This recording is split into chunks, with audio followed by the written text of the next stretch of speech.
Hey guys, welcome to Little Blackbird 91. We are talking to you guys about Ready to Love. Why am I thinking I want to do this? Behave. All right. Talking to you guys about Ready to Love. It's going to be a super panel as well. We're going to be breaking it all the way down. Listen, look. You know what? I think I was a little bit tired earlier on, so I couldn't even give you my best. But now I've slept, had a bit of a rest. I'm ready to talk about the show. I went back over my notes and I said, wait, there's a lot of things that's going to be mad. Okay, let me just really quickly recap. I knew Jay's behind the scene as well. Sean lost a bet. I was even late by a minute and Sean was still late. So technically, Sean, you owe me a $10 now. But listen, you know, this particular series, man, I can't lie to you. I can't lie to you.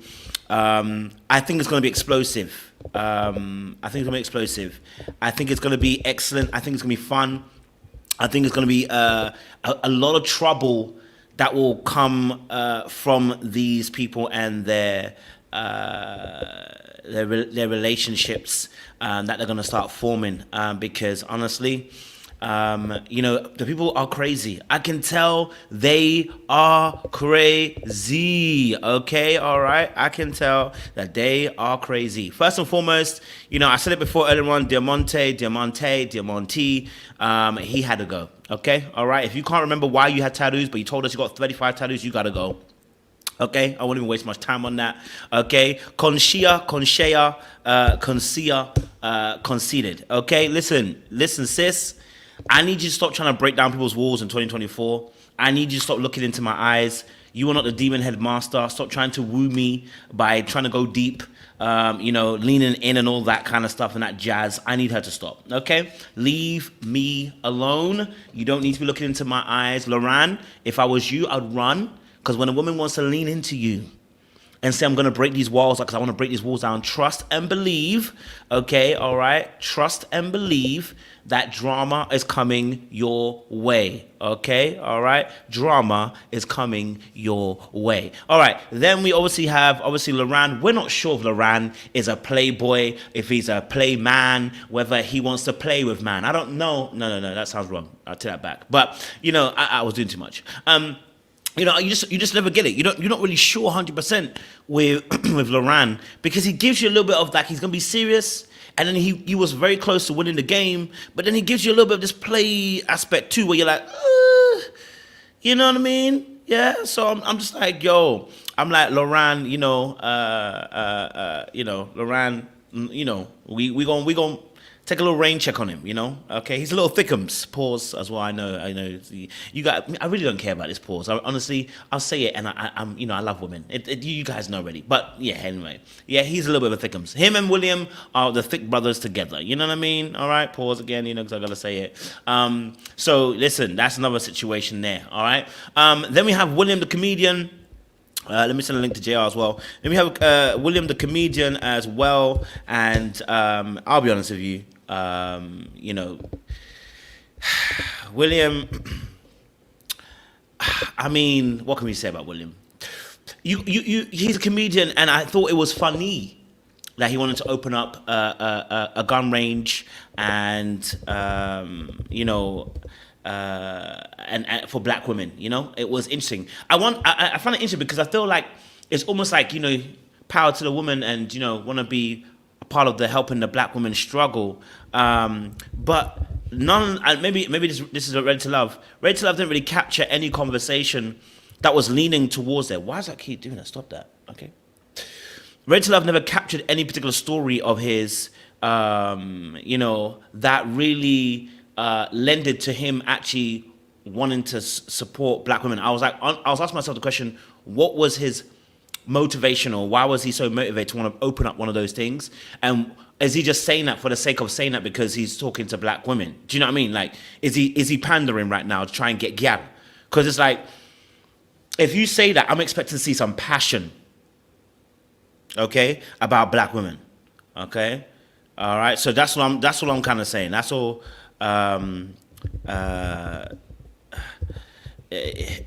Yeah, I don't know. I felt like it was just. I just didn't feel like, you know, the brother was being authentic in that sense. Okay, So I don't know. It's just me thinking about it. Then obviously, I think also with what do you call it? Now I've forgotten his name. And it's gone out of my head. Yeah, Dominico, Demo. Listen, we've got to be honest with you. Domo is, leading the race, but we've been here before. Okay. Now he does naturally fit the profile that they usually have as someone who's a leading cast member, right? They usually have the athlete kind of physical presence, who usually is quote unquote the alpha male as such. And it seems like Domo is proven to be that particular kind of guy. Now, what's going to be really important is, can he keep that up? Is he going to be? Is he going to be able to keep that kind of conversation going in the course of the process? That's the question. If he can, he's going to be a dangerous man with some money in his pocket. You know what I mean? Keep up. You know what I mean? So yeah, it's going to be interesting as well. So yeah, we're looking forward to seeing that and seeing if he can keep that up as well. But shout out to Dominico as well. We want to see Wagwan for them. In that respect.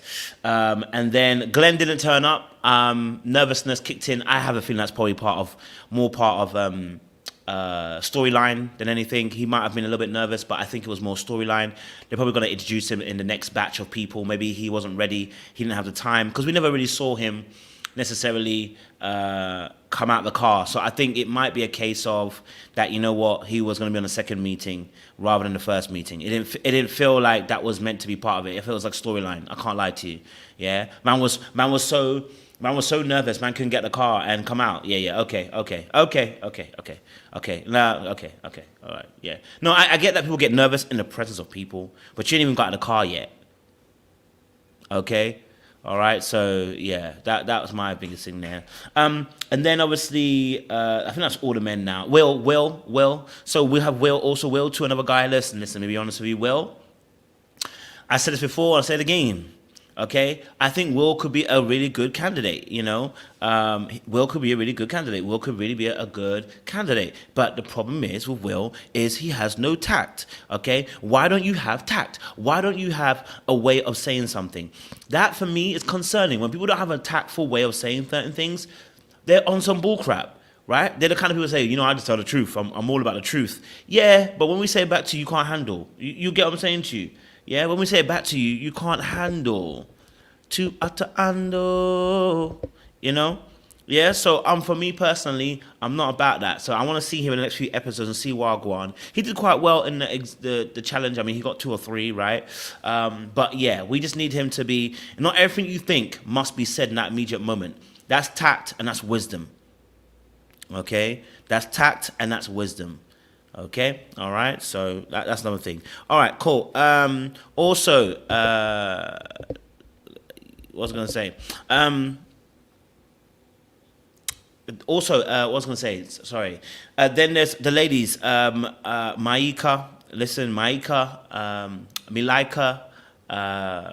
Me into her. You know what I'm saying? Okay, all right. Because let me tell you something. She got body. When Sarah was singing, your body. Yeah. She was thinking of Malika, me want to have her. Yeah, he was just thinking of that young lady. Listen, shout out to her. The body is bullying, okay? You don't look at, brown skin girl. You look diamonds and pearl. I don't know if that's lyrics, but you know me, I always mess up lyrics. That girl is fine, okay? All right? But you know me, okay? If they're fine, but the personality don't match, it ain't no thing for me but a chicken wing. You know what I mean? Like, I'm going to like you just like I like Morgan. Shout out to Morgan from previous season Miami. I still got, you got a little bit of your toxic grip on me. You know what I mean? That poison's still suffering around my body. But in reality, you're not thinking long term. You know what I mean? You're just going to think about short term. Is she a person that has got a great personality, that's going to be warm, receptive, inviting, loving, caring? That's what we want to know, right? But she's definitely a beautiful, beautiful, beautiful person. And she seems to have some level of good vibe and good energy as well. I mean, she made 1 or 2 jokes earlier on in the episode. So I'm not mad at it. We're going to wait and see if she's got that if she's got that spunk that will continue through the course of the process as well. And she doesn't want any kids either anymore, right? So we'll have to wait and see, because Domo wants kids. So I don't know how that's going to work, okay? All right, so that's another situation right there. And then obviously we have April. I said this before. April was there, but it was May, June, July, August, September, October, November, December that I noticed.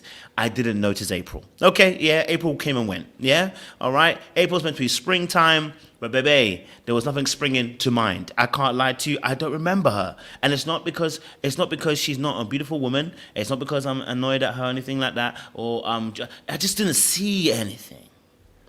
Okay, all right. I just didn't see anything. Okay, all right.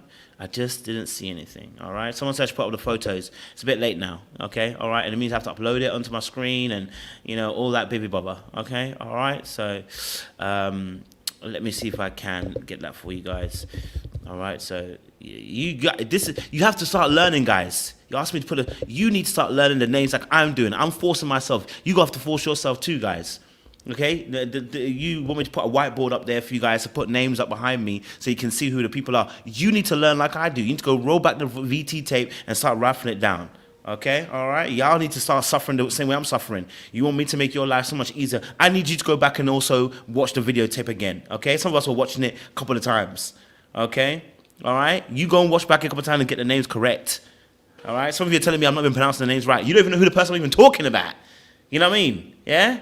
You can tell I'm well rested, isn't it? You can tell I'm well rested. I can tell I'm well rested. I tell you what, earlier on, I was suffering. Earlier on. I couldn't get nothing out of me. Okay? All right? I couldn't get nothing out of me, but I'm well rested. I feel better. Okay, guys? All right? It's like you're getting this good boy energy. All right? Cool. Okay. All right, cool. Let's see. You say you want me to... let's see. You say you want me to get the names up, okay? Because y'all don't want to do the work, because you want to you want to sit on the bench and someone else does the work for you. But no worries, I will do that for you guys. Let me get that on the screen, okay? Because the kind of man that I am. Okay, let me get that on the screen for you. Okay, all right, there we go. All right, let me bring that up for you. There we go. Look at that, beautiful. Okay, all right. Do you see that? Okay, yeah. Okay. All right, there we go. All right, cool. So, okay, who was I talking about? Shoot, this is even helping me. I can't lie to you. I should have done this earlier because I needed to help myself. All right, cool. So, obviously, where's April? Because I was just want April. Okay, April was here. Really, really cool. I guess it was a dress I wasn't really feeling. It's given December, but we're in April. And I wasn't really feeling it. The ruffling of the feathers, wasn't really feeling it. Wasn't my vibe. But she had a bit of a funny, like a humor to her. I kind of like that, She had a bit of a humor to her, So shout out to her. Then we have Alexis, national sales operator Alexis with the kinky curls. Okay, all right, with a nice little smile. And I loved what she was wearing. The pink was very, very nice. What she was wearing. Okay, and I felt like watching her. It was nice to see. I think she's got a good energy about her. Someone said you can't see the top row of photos. Why can't you see the photos? Can you see the photos now, guys? Or is it blurry? Is it blurry? Is it blurry? Is it blurry? It's cut off the top. Oh, hold on. Is that it? Can y'all see that? Can y'all see it now? Is it still cut off? God damn, what's this thing doing? From my angle, I can see it. Why? Okay, hold on. We're going to get his photos for you guys. I apologize. We're going to get his photos for you. We're going to get his photos, okay? All right, we're going to get his photos, okay? All right. Someone says scroll up a wee bit. Okay, let me get these photos for you. Can you see it now? All right. Can you see it now? All right. Can you see it now, guys? Yeah? Can you see? Oh, you can't see it? What's going on? Oh, sorry. Hold on. I think there's something up with my system. Hold on. There's something up with my system. I apologize, guys. There's something up with my system. For some reason, it's not moving. For some reason, I don't know why. I'm scrolling up, but it does not what's looking like. So hold on. Hold on, guys. Hold on. I actually scrolled up. Guys. It just was not trying to correspond with me. It was the internet was trying to move mad. Hold on. We're gonna do that again. See what I'm trying to say to you, guys? If you had left me we wouldn't be here. You know what I mean? Let me, let me gaslight you guys for a few seconds. This wouldn't be happening. Okay? This wouldn't be happening if you guys just left me to my devices. You decided you wanted to see it. Bam! There we go. Okay? Can you see that? Can y'all see that? Yeah? Is that clear? Okay? All right? Okay, so there you go. All right? There you go. Can you see that now? Yeah, fantastic now. All right, see? This wouldn't be happening if you guys had just left us the device and let me just talk about the people. But you wanted me to be here, so now this is your fault. So, as well, in the situation, okay? All right, cool. Yes, back to Alexis. Alexis was cool. I liked her vibe, liked her energy, as well, okay? She was good energy as well. All right, then the last person, I hope it moves because this thing is nuts. Kosheia, concede. Yes, she is a handful. Concede. And she is going to bring the heat to the table. And I think she's going to be the one that is going to cause the carnage we need this particular season. I hope that she keeps it classy, keeps it cute, and keeps it carnage, okay? You can do classy carnage, you know what I'm saying to you? Remember Divine and Alexis? That was classy carnage, you know? I want to see some classy carnage, okay? Know how to pop it. Dun, dun, dun, dun, dun, dun. Dun, dun, dun, dun. Conscience. Okay, stop. Let me stop. All right, cool. So listen, that's all the people I've spoken about so far. You now know who they are as well. So she's 36, machine learning program as well. She's a beautiful lady, to be honest. We've got Mika, Micra. Milika, Miwanta. Shout out to her. All right, cool. Listen, let's get the show on the way. I've got Jay and JR behind the scenes. I know they're ready to talk. Sean is late, which means he owes me $10 because he wasn't going to be on time. I gave him a 10-minute, thingy. He lost a bet. So Sean, pay up. Okay, pay up. Pay my PayPal. Can't do it on Cash App anymore. They blocked us from UK. So. Let's get into this situation, okay? All right, cool, great stuff. Let me get Mr. VIP, who's I don't know what he's doing. JR said he pulling out the suit jacket. Okay, he said I'm gonna feel crispy and toasty in my house, baby. All right, cool. So listen, JR, I'm sure Sean will join in a second or two as well. And there, look at Sean joining now. Look at that. Look at Sean joining now. Let's give him a round of applause, guys. Let's give him a round of applause.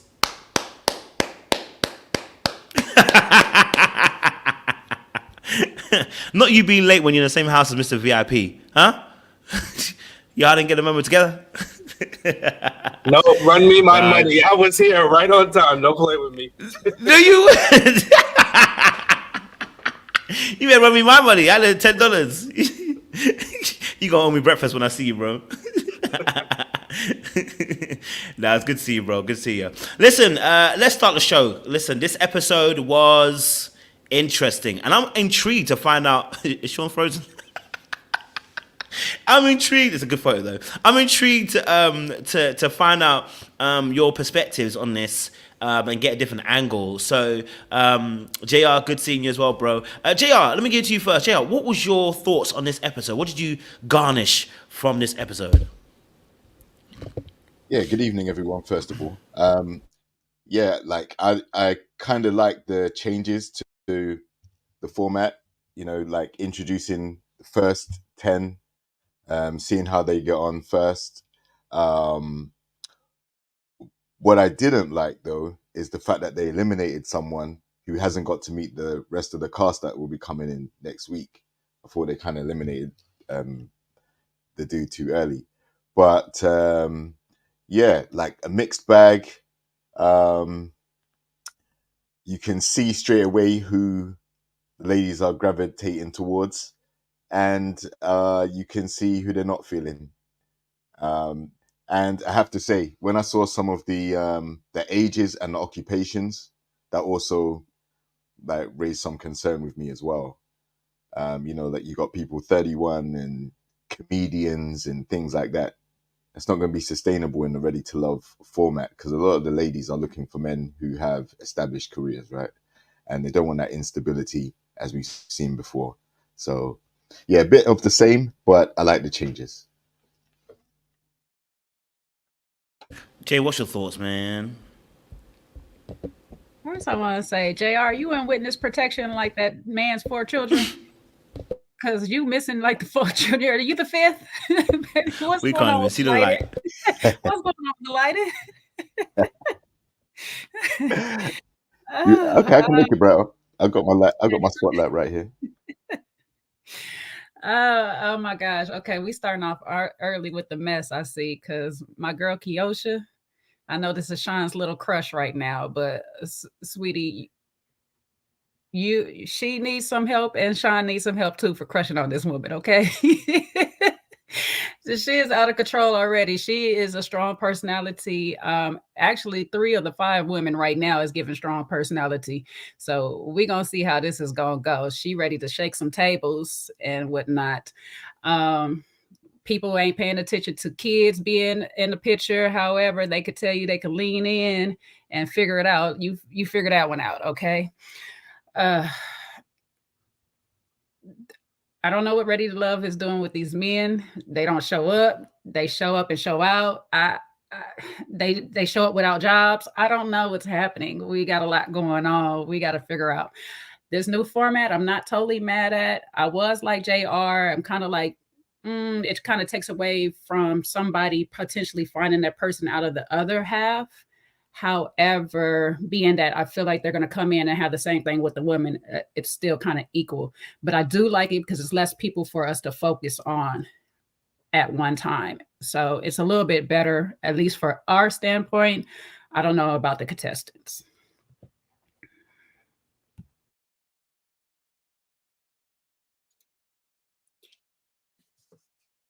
Listen, I stand on business. I was on time, okay? As soon as you called, I was ready. So there's that. You can shake your head no, Jay. And I love you in the green, but I was here. It's 20. It says 20 minutes this live started, and it was 10 minutes after. I wasn't supposed to be here when he started. He was doing his intro, and then when it was time to pull on the panelists, I was right there. No, I'm supposed to be sitting in the background? Yes. I'm supposed to be sitting at, no, we don't do that around here. No. You could at least been in the chat, said I'm here. I was in the chat. No, you wasn't. Yes, I was. I told Kojo he's showing out when he was fussing at people about not putting up the pictures. That's late, Sean. Jay, That's I'm late. I'm not going to debate. He said, cut it out. I'm not going to debate this with then you. Don't debate it. Just go ahead and send the man his money. He said, cut it out, Jay. Anything. I want my money. Okay. Because Sean likes to push the goalposts. I'm not sending him. Thank you, Aries. Send him his money. Love me some Aries, boy. Run me my money. Don't you make me come to Dallas, girl. He was not in the chat. Okay, Aries will pay his bill. Aries must be paying his bill. Aries is my rider. Yo, our friendship is forged right now. I love this. I'm glad it is, because she must be paying your bill. No. I wouldn't put Aries out there like that, you know. She needs stability in her friendships. Them feet rubs must be nice, Sean. Them feet rubs must be nice. Oh, good times. So yeah, to the cast members, I mean, listen, this is gonna be a bumpy ride. I see that, you know. I'm glad for the new format though. At least it mixes it up. I'm telling y'all right now, Glenn was not in that car. He was not in that 7 Series BMW. I'm telling you, the windows was tinted black. He was not in the car. So just just stop it. Kojo, I know you said they faking, they're gonna bring him back. No, they're not. Glenn is gone. And he was never in the car. Homeboy was nervous as hell. I'm not even sure why they aired the footage, and that's why, you know, production is messy as hell. If he wasn't gonna make it, they should have just, you know, left him where he was. But to air him out like that with him stumbling and fumbling through that confessional, now he can talk like that in front of one camera. How's he gonna do in front of the ladies and a bunch of cameras and production? Poor guy. I feel bad for him, but thankfully we uncovered that really soon. The other dude, Will, you know who he reminds me of? He reminds me of Corey from is it the DC or the Potomac season? The guy that was doing the 999 dates. Whatever season of DC they had, that Will reminds me. He looks like him, and he also acts like him. Similar personality. I don't think his days are gonna be too long with us. You know, he was touching on the ladies, making them feel awkward and uncomfortable. Yeah, it's not gonna go well for old boy. I would have hoped he would have learned. You know, the cringy behavior does not last long. Who else was interesting? What interesting takes did I have? You know, every season I think this is what I'm gonna do. I'm gonna have the unpopular opinion person, and for right now, Kosheia is my unpopular opinion. I'm rooting for her. You know, I love that. If she would have leaned into me, I'd have been weak in my low knees. You know, if she would have leaned in and said, you know why I'm looking at you, you know why I leaned into you like that? No, please tell me why. I am so interested. I'm intrigued. I don't like the fighting. I don't like the threats of fighting and all that stuff. That's a little problematic to me, but I'm gonna give her some grace, and you know, maybe she'll have a little change of heart and you know, realize that behavior is unacceptable. And Kosheia, you know, we can talk behind the scenes. I can coach you through, you know, some anger management. I got your back. I can help you out.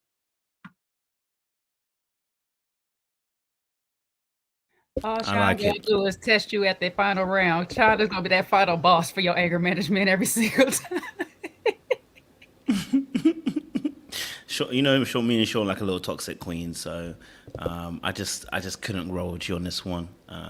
She hasn't got enough of the pizzazz that I require to make me oversee the toxicity. You know what I'm saying to you? Yeah, I can't. Yeah, the chocolate. She don't got enough of the, I need a bit more. The melanation for you to sway. Okay, I was like, she got the curves. She definitely got the curves. It's the melanation, you know, It's the melanation. Yeah. Oh, and when she put them feet, when she took them shoes off and she put the feet in the hot tub, woo! That was a good move. I can't lie to you. When she did that, I thought it was a little. I like the move. Right there. Wait, JR. I did like the move. JR. She about to hide her kids from Sean. She gotta hide the kids from Sean and hide the feet from Sean as well. Hide the toes from Sean too. Yeah, I think that would have did it. And oh boy, I felt bad for him. He was down bad. I forgot about him. What was his name? Whatever the guy, the fashion designer guy.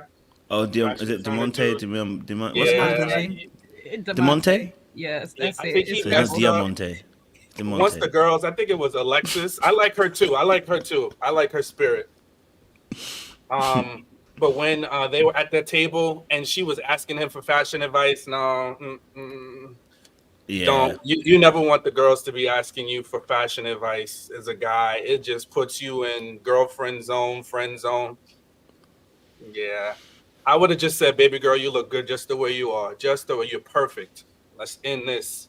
I ain't gonna be giving you accessories and doing all that talking. And then Mika called him a nutcracker. The nutcracker from Christmas.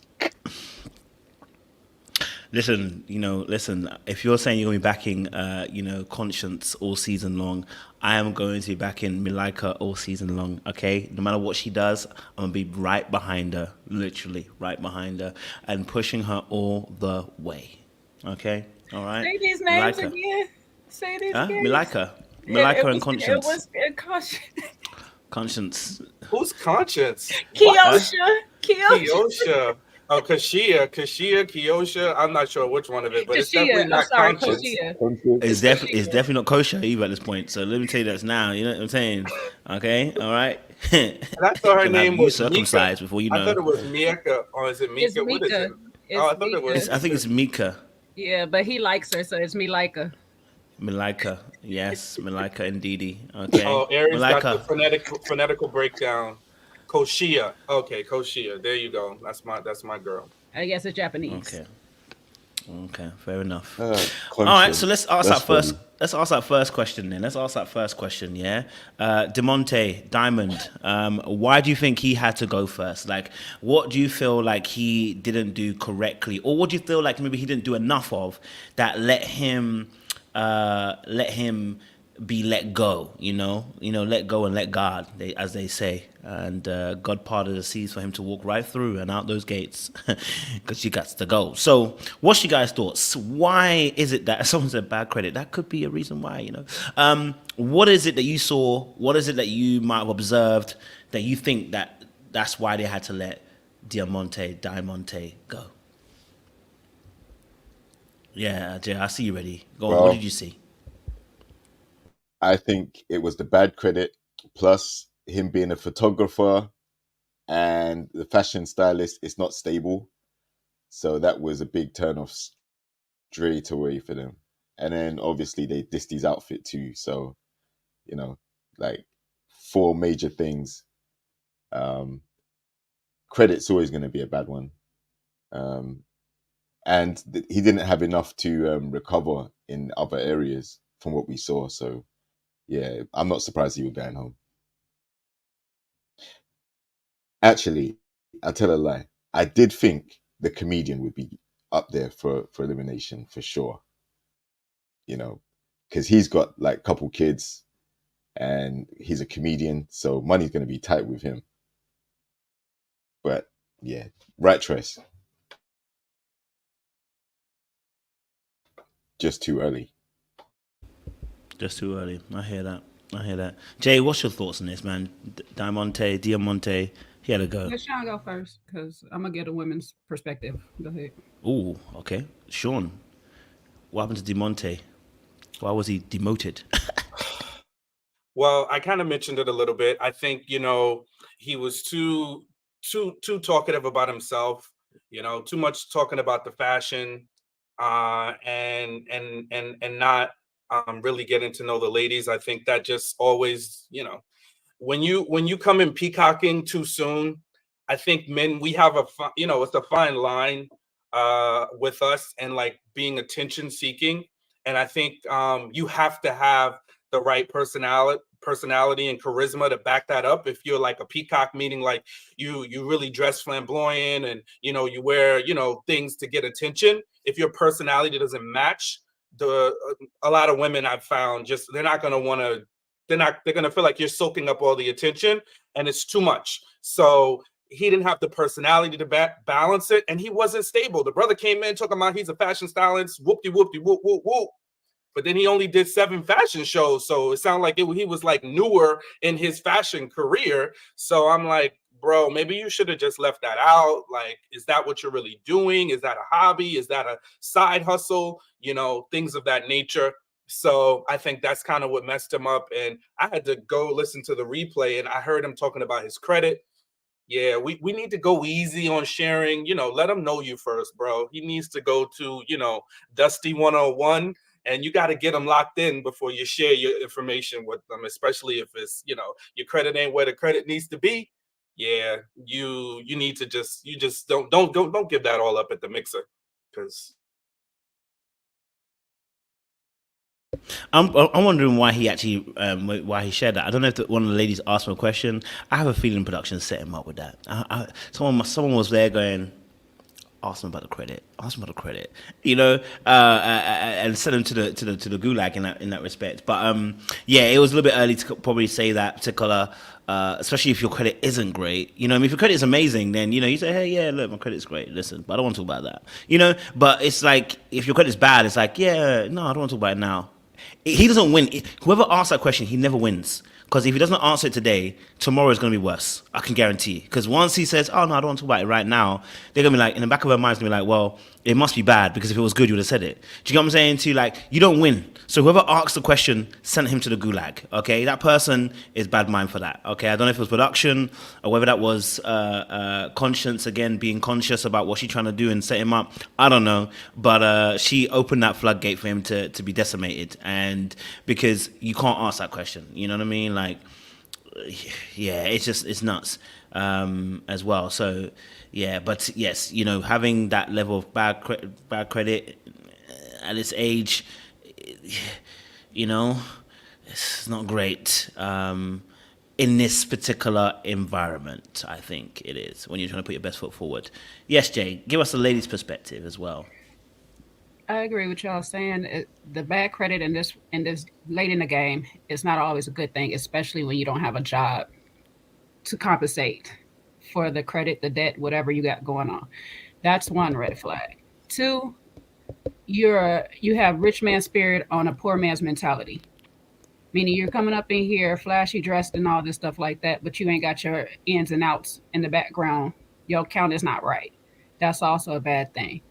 Three, you don't listen, nor when you got the opportunity to actually speak on self, you take that opportunity to do so. But any other time you speaking on self. When the tattoo situation come up, that's the perfect time. You just got through telling her, you don't listen to yourself. So you just got through telling her, all my tattoos mean something. Literally.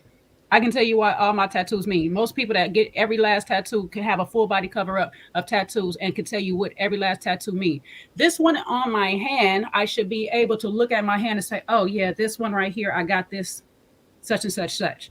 Just for you to dismiss me and say, I don't know about that, I can't remember. We already know we about to start having problems through the whole relationship with that, okay? 3 or 4, I don't know what number I'm on now because it's a problem. We got too many numbers already. We just finished the game on how much do you know about these ladies. You're talking about how intentional you're going to be to get to know these ladies. And what you do is have every conversation about self right afterwards. What is happening? What is really happening? Not only that, you're critiquing everybody's fashion up in here. You're walking in and critiquing all the ladies' fashion. Don't nobody want to come down and be broken down at the mixer. That's all bad. So it was just a combination of a whole bunch of stuff for this man that put him at the bottom and eventually got him off the show. So I don't know. Everything y'all said, especially Sean, the first thing you started with, absolutely right. Like my man is off. So bye.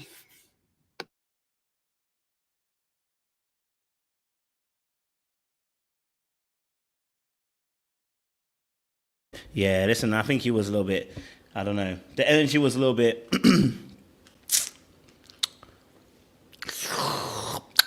Yep. Pause. But the energy was a little... Yeah. And, I just felt like he didn't really convey... Or at least the clips that they showed really didn't convey him really getting to grips with anybody else apart from himself. So there wasn't really any conversation where you hear him really exploring with anybody else about them. It always seems to come back to him. Now, sometimes that can be a little bit of nervousness. You're trying to put your best foot forward and you overcompensate. Or sometimes you really are egotistical and all you know about is yourself, right? I don't know if it's either one personally, but what I would say is that literally for me personally with him, I just felt like he just didn't really bring a lot to the table in terms of being well presented. Yes, Jay, you want to say something? Yeah, I'll say one more thing, because he came in and his whole thing when he came in is talking about how his confidence is this and his confidence is that. And we also know that a lot of times when we start talking about confidence, a lot of times we either don't have it or we are trying to convince people that we're actually not arrogant. So I was like, is he confident or is he actually arrogant? But since he started talking about himself, I'm like, okay, you're not confident. You're just an arrogant type brother. And it probably came off to the ladies as well. So, I don't know. Yep, I hear that. Any more thoughts on Diamonte? Sorry. Diamonte's demonetized. All right, cool. Let's move on. Next person we got to talk about. You're fully activated this evening, I see. I love it. We need to get you more rest more often, buddy. I need that. That's what I'm saying. Get that good rest. You're gonna see a different me, B. I tell you. Let's move it on. Let's move on to into Lauron and Conscience, Sean's favorite people. Listen, Lauron and Conscience. Their situation. Look, she was like, look into my eyes. Look around my eyes. Don't look at my eyes. Look around. Look into my eyes. Yeah. Remember, we Mr. VIP will know. Mr. Demon Headmaster. That's what he used to do. That is what he's like. Look into my eyes. Don't look at my eyes. Look into my eyes. That's what she was trying to do to him. She's trying to put that voodoo, that that hypnotic energy on the old boy about I'm leaning in and I'm breaking them walls. We already said we're not breaking walls in 2024. Okay, all right. We're not breaking them. We're not climbing them, and we sure ain't sliding down them. Okay, so listen, I'm gonna need conscience to leave it alone. Okay, all right. But I want to know what you guys' thoughts are. Lauron and Conscience, that situation right there. I know she put her feet in the water like she was a Disney character. Okay, all right. About to kiss her frog. But let's be real. How did you actually see that scene and that scenario? I feel like she is going to take his soul from his body. Like he is going to right out of his body. I just feel it. Yeah, you know what I mean? So what's your guys' thoughts to that situation? I'll let Sean go first. Go on for it, Sean. The defense will rest. Yes. Well, listen. It just depends. I mean, it seems fun, but I don't know about it in the moment, how I might react, because I'm a little funny with my personal space, especially if I don't know somebody. So I'm not sure how I would react. I want somebody to do that to me and see how I react. I probably, my eyes will probably cross or something. I'm really not sure. But if she leans in really close and we catch the vibe, I might just kiss her. I don't know, because if we catch a vibe, I look at you, you lean into me like that. I look at your eyes, you look at mine, and we catch a vibe. I might just give you a little kiss. I don't know. It's an interesting tactic. I've never seen anything like that before, and I kind of liked it. I'm not gonna hold you. I'm not gonna hold you. There's an Anita Baker song, "Caught Up in the Rapture of Love." I might be caught up.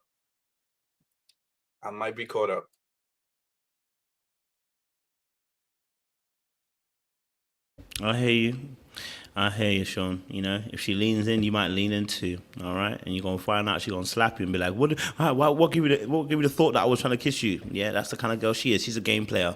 Can't lie to you. I said if we catch the vibe. I didn't just say you lean in, I'm gonna kiss you. If we lock eyes, you catch the vibe. I've never been accused of kissing somebody. I'm not saying you are gonna be. No, that's what I'm saying. I don't think she. Oh, that's what she's trying to do? She has a plan, not you. Yeah, I'm not saying that you. It's not you the problem. She has a plan. Yeah, maybe. Listen, you never know. There's always a first time for everything. You're going to be down bad. Mr. VIP, you're going to be calling me from the jail cell. Mr. VIP, talk to me about what your thoughts were with Lauron and Conscience, because Sean clearly doesn't mind Conscience leaning into his soul and his body like she the Holy Spirit. But what's your thoughts on that scenario between Lauron and Conscience? At first I thought she was trying to be assertive and kind of lean into to get the kiss or whatever. But then when she asked him, what do you think I was leaning in for? And he said, because you wanted a kiss, she was like, no. So she, that would have definitely set him up to be sent home if he had tried to do anything about that. He would have got labeled. So it's a good thing he was restrained. And but I thought it was a weird tactic. Why would you want to go and invade somebody's personal space like that after knowing them just a few seconds, like a few moments? But I also think she was definitely being assertive and showing that she is very interested in Lauron. He likes her, but I think this guy is going to be one of the more popular guys on the cast. From what we've seen so far, he seemed to be very attentive. Like he finished I think he finished second in the game. So he's been paying attention to the people that he's been talking to. And I don't necessarily think that at this stage he has anything really to be concerned about. But she's already given off signs from the clips and the previews that there's some unhinged stuff going on with her. And I'm not sure where the memo that went out, because I missed it. Like, how is it that people think, especially ladies, why do you think that hostility, like negativity and pushing buttons all the time is sexy or going to land you the guy that you want? It isn't. It's not going to happen. So if she acts up and does anything crazy, I'm sure he's going to have other ladies around there that are going to be a lot more respectful of his boundaries and probably have more of a connection with. But she has to play it careful, because I saw also how she switched when she was asked about her. That's the one that has the kids. She was married to the guy who had 4 kids behind her back, right? So, yeah, like she has to be careful with that.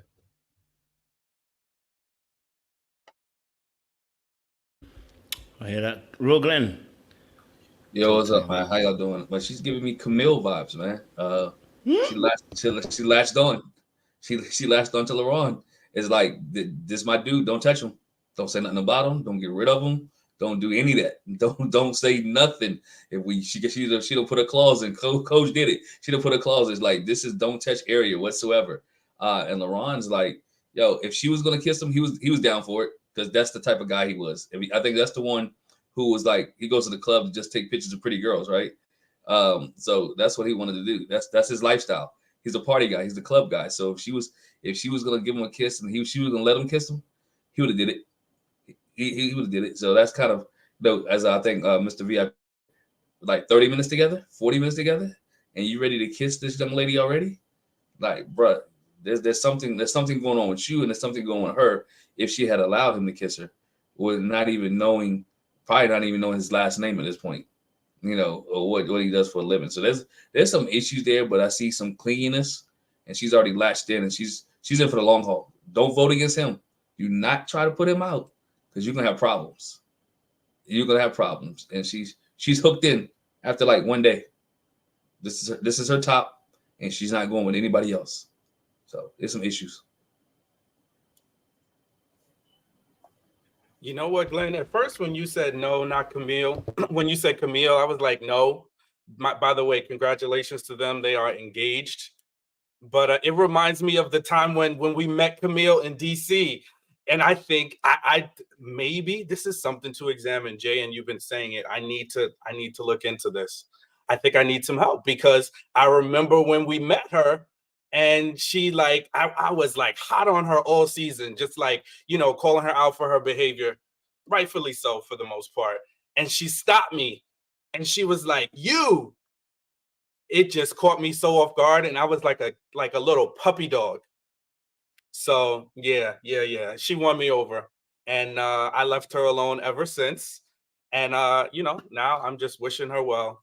But yeah, so maybe I have some things to address with my therapist. I'm gonna write this down. Trying to validate his newfound love for Camille to be with Kia. No, Sean, she is not a Camille. If anything, she is Zadia.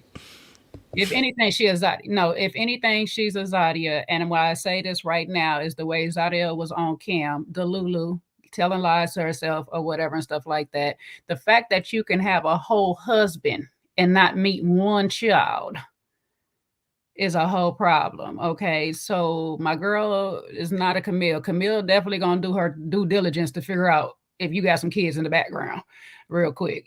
Camille gonna be a little thorough. Is given what my guy said, dematized. Okay, like you get hooked on a person, a thing, or whatever, and you're hooked on a player right now. The guy that said he's out from Wednesday to Sunday, that's your man. That's your guy. That's who you want to fight for. So you ain't had enough torture in your life, self-inflicted torture. You have not had enough in your life that you want to go for the second round of the BS. That's who you want to hook onto. Why you hook onto those type of people? Because you like a challenge. You want to be able to change people's lives. You see this man and feel like he's not going to be easy or whatever, and an easy catch. Is going to be a whole bunch of other women that wants him and all these type of things. And you can be the number one. You can be his prize. You can win him or whatever and stuff like that. But most of the time, what you're doing is playing yourself. And that's what she's going to end up doing. Right now, she might be in his top 5 because he only met 5. When the other 5 come, we're going to see. She's ready to shake tables for this man right now. Okay. All right, sis, we're going to see. Table going to be flipped by week 3. Guaranteed table be flipped.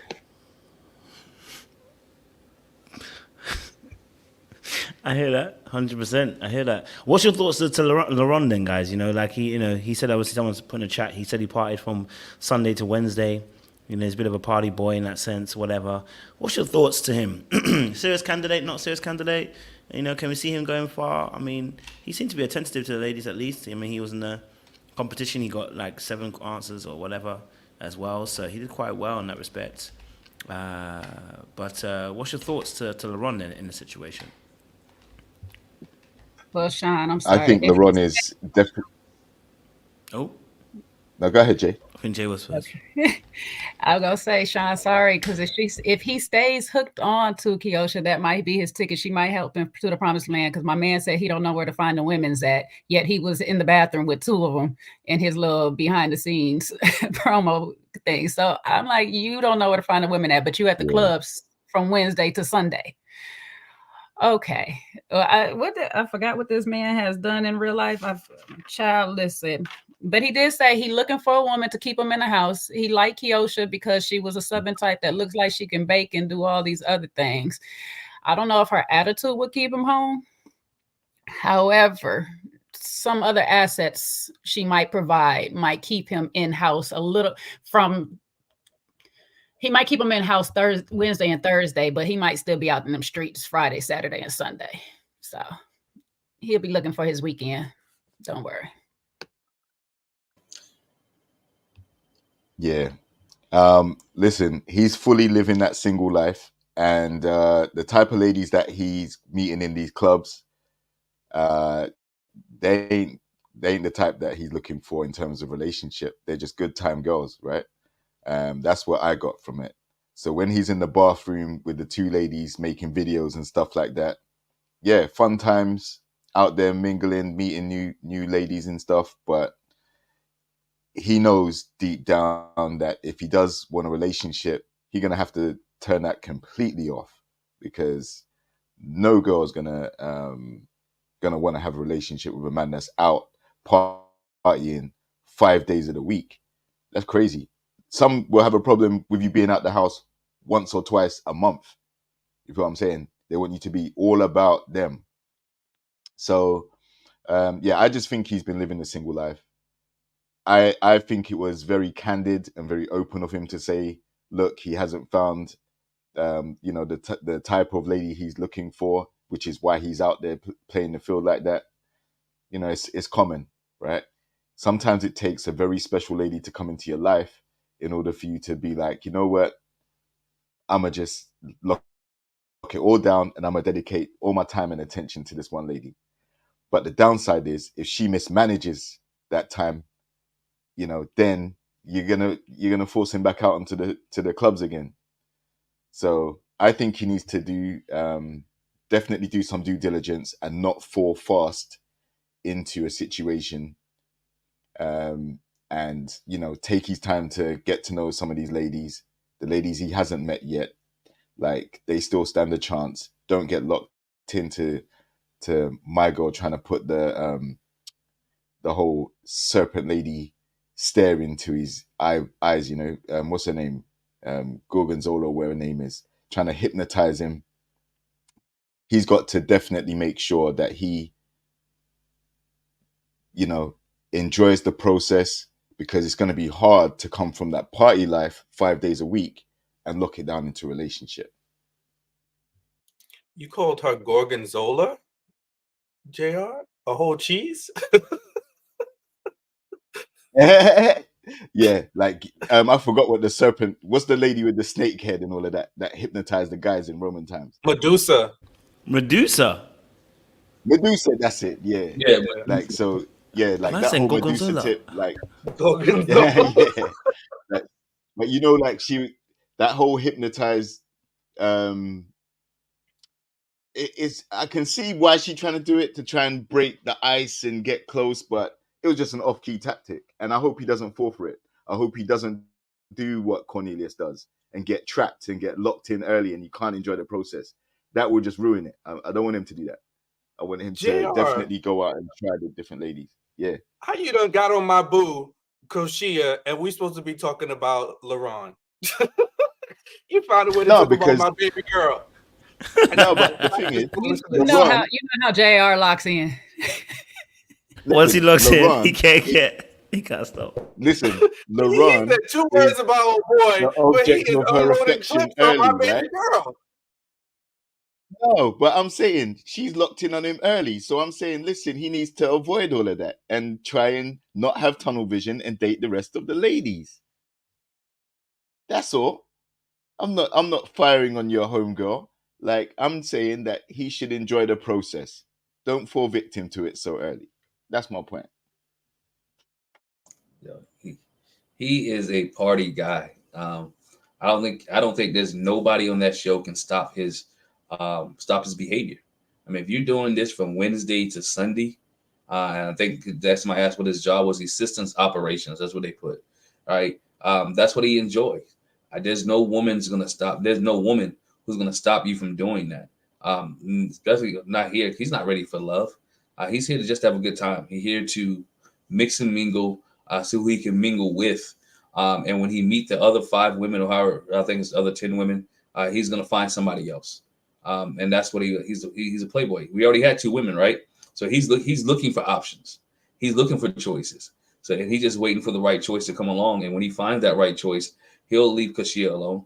And that's probably why she'll get upset, because she'll see him dibbling and dabbling with other women, and she probably can't handle it, thinking that she's already locked in. Because that's his nature, right? His nature is to mess with multiple women or to be around multiple women. So it has to take a special woman or a special connection to change his behavior. And he's going to have to want to change his behavior. A woman can't change it. He's going to have to change his behavior for a person that's there. And I don't think that person is there yet, because he loves to have a good time. He loves to party. Yeah, he's very attentive to the women, but that's a part of his trick. That's a part of his ploy. That's part of his play. I'll be very attentive. I'll listen to you. I can tell you what you want to hear. I can remember everything that you talk about. But I'm also listening to her. I'm listening to her. I'm listening to her. And I'm listening to her. And so whatever way you want to go, I can go that way. I can maneuver in that realm because I'm very attentive. And again, you call her the snake, Medusa, he might be the Medusa because he's playing everybody on the show as of right now. So that's how Lauron is. Well, damn. Tell you how you really feel, Glenn. Mm-hmm. Shots. Mercedes, I don't know if you're there. Yes. Can you hear me? We can indeed. All right. Well, I guess I'm just gonna hop right on in. Are we talking about Lauron? Is that the game? Mm-hmm. Okay. So Lauron for me reminds me of what's the guy from last season? And he was like, what did he say? It's like I don't want to misquote what she said, but it went viral. It's like a thought or something along that line. Is that what she called it? Unique. Oh, Unique said it about Red. Thought job or something like that. And I think it kind of compares to like even Lyndon, so all of these are men who are in quote unquote nightlife, who are trying to find love, do whatever. But I think if you go so far as to put that into your personal edit on the very first episode, like they're doing that for a reason to kind of tee you up for what is to come. So I think that this behavior, I think that type of, that's going to be his character. So I think he's either going to have a hard time breaking away from that, or he's going to play right into that, like Glenn was saying, and things like that. So I'm hopeful because, like, people who work at the club need to find love too. Strippers need to find love. Club promoters and bartenders, everybody deserves love. I hope he plays into it the right way. So that is my hope for him. But he's not going to get locked down too early. She may try to lock him down, but I don't foresee him being easy to catch. So. Wait, close your mic real quick, Mercedes. I'm confused. I thought he was a systems operator. Did he say he was in the nightlife too? Or he just I thought Lauron was the boy who's the he said that he isn't that the one who works at the club 3 days out the he's the systems operator. He just lives in the club. He spends all his spare time in the club, like 5 days a week. Spare time in the club. So that's probably why you got the impression, because he said he'd be in the club 4 or 5 days a week. Oh, that's just voluntarily? Mm-hmm. Oh, that's sad. Oh, ooh. Yeah. Yeah, he ain't getting paid for that. Oh, he's not there for employment? Okay. No, for enjoyment. Oh, No. okay. He better link with Diamonte and get that camera skills up so he can start getting some pay. Or Will, and they could do a stand-up, start a production company or something. Listen, he spent his time in the ladies' bathroom 5 days a week taking pictures of girls in there. Well, on that note, I'm just gonna say no comment then. I wish the best for him. I hope that he finds other hobbies to do during the week. Like, there's so much more. Like, you don't want to read, you don't want to go swimming. Like, okay. Swimming. Hey, You like, find a hobby, huh? No, Sean, I'm not the swimming though. The women is at the swimming though. That's it. He can be there. He ain't gonna find no black women in no swimming pool now. But he also said, Listen, my mama go to old lady aerobics in the morning. She be in the pool. Like, black people do go to the pool occasionally. Too funny. Yeah, I think we all said it, but he's kind of young too, so I guess I'll give him a little grace. He's 31. He's 31. On the thing, it says 31, Jay. and then on the show it had it 41. That child, they're gonna confuse us all day long. No, he's 31. And Okay. he acts he's like 31. he's in his He's early 31. 30s too. So Okay. I mean, Well, listen, they also said William is just a comedian, but then on the if you look on the program where the pictures are, they say he's in Air Force or something with military. So I don't know what's going on. oh well, he did say that. He said Yeah, he was he in did the mention it. Army He mentioned Reserves. Okay.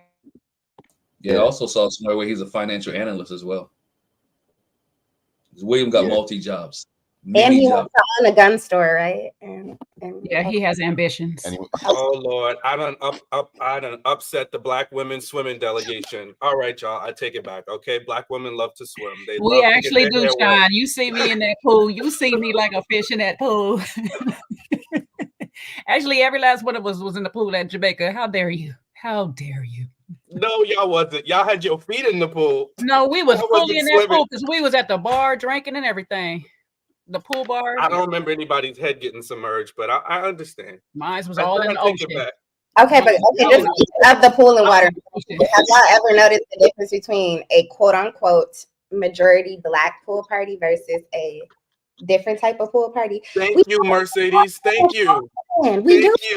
Sorry, from the edge. Everybody stay in the shallow end. Nobody's getting exactly outfits, the cover ups. Like that's because they just got their hair done for the party part. They didn't go for the pool part.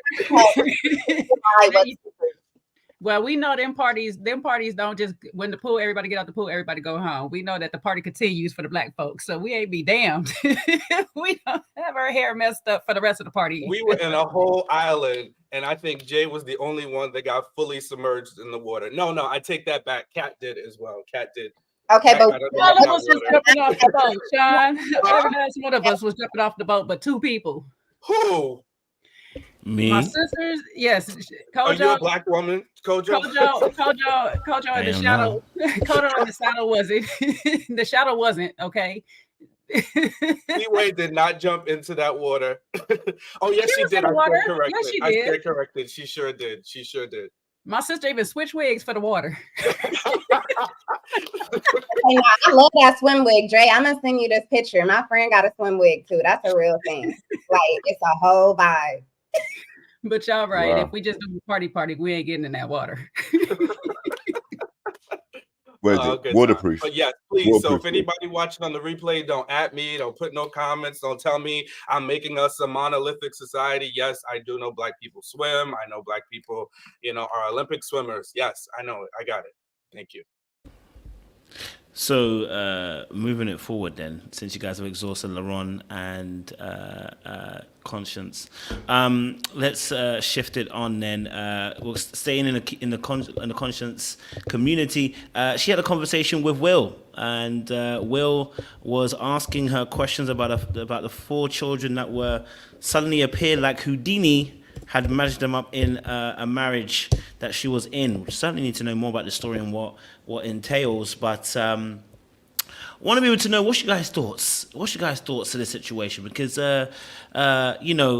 she got married, and unfortunately, she found out the husband had 4 kids. Will then went off the deep end, and was asked a question in a particular way that didn't sit right personally with her, and then went ahead and just asked for her social media. And I was like, sir, did you not read the room? Like, did you not see that she wasn't impressed? Did you not see that she wasn't really feeling like? I was just like, what's going on? Like, bro, you're not staying in tune with what's going on. That was a bit weird. But anyway, I want to get you guys' thoughts. What do you guys think about that? Your thoughts to her story, your thoughts to Will's behavior in that situation. What did you guys think to that? Glenn, talk to me, man. Yo, that's weird to me. How do you not know? How long did you know this guy before you married him? Right? You didn't do your due diligence. You didn't investigate. You didn't go to the family cookout. You didn't go to Thanksgiving dinner. You didn't go to Christmas. There was no auntie to say, girl, he got 4 kids. There was no friends. Nobody knew this guy. It's weird. Like, no one knew. No one said a word that he had 4 kids. First, and you married him, and then you found out he had 4 kids. Like, what did y'all talk about leading up to marriage? Like, what was the conversation about? What was the discussion about? Never once. Hey, by the way, have you ever been married? By the way, do you have kids? You never asked. I mean, there's a lot of questions, and I would like to know the backstory to this, because I really wanted her to say some more stuff to this, right? Because she just said, well, he had 4 kids I didn't know. What does that say about you as a person, that you don't know the person you married? Like, he didn't even invite his own kids to the wedding. There's nobody at the wedding, no drunk uncle, nobody who like, girl, he got 4 kids. You ain't know? Oh, hey, by the way, you can be married. By the way, you can be somebody's stepmom. I'm like, come on, there's a lot to this story that she's saying, and it makes her look bad. It makes her look real bad. To Will's point, Will needs to read the room. At this point, he should have just said, hey, appreciate you. Thanks for talking. Thank you for conversing with me, but I got to go. Why ask for social media handles? Like, that's something, and you're not going to use them. You're not. Matter of fact, he asked for her number too, and knowing that you're not going to call. Like, so now you're playing for votes. Now you want her to just keep you around because you think because you're nice. It's not going to work that way. But there's a lot of questions. Boy, she doesn't Lauron because she doesn't read the room, and she don't know what's going on. So this guy must have really been a very nice person, or they got married in Vegas or something, because there's no way in the world I could be around somebody's family or marry somebody and not know if they had 1 kid, more or less than 4 kids. And yeah. And I'm wondering, I also thought about, if he had 4 kids, how many baby mamas did he have? Or is it just one lady with 4 kids? That makes it even worse. And you get married and don't invite your kids to the wedding. But again, that's a whole different dialogue. I want to know the story before I start getting too much deep into it and start making stuff up in my head. But I'll let you guys go. Nah, I ain't gonna let y'all do my baby girl like this. It is very easy to be deceived, especially, you got to remember, it's the guy. So it's not like he's in custody of the kids. We don't know what the guy's relationship was with the children. He could have went on a vacation somewhere, went down to DR and had a couple babies down there, went to Costa Rica, had a couple babies there. We don't know what's happening, what's the status. So I'm gonna need us to just ease up on her, give her a little grace, because I think that might be putting a little bit too much onto her, especially at the young age of 20, when I believe she was in her early 20s when they got married. So yeah, I'm putting my cape on. I'm gonna help you like this, Sean. The grace came from Will interjecting himself the way he did, okay?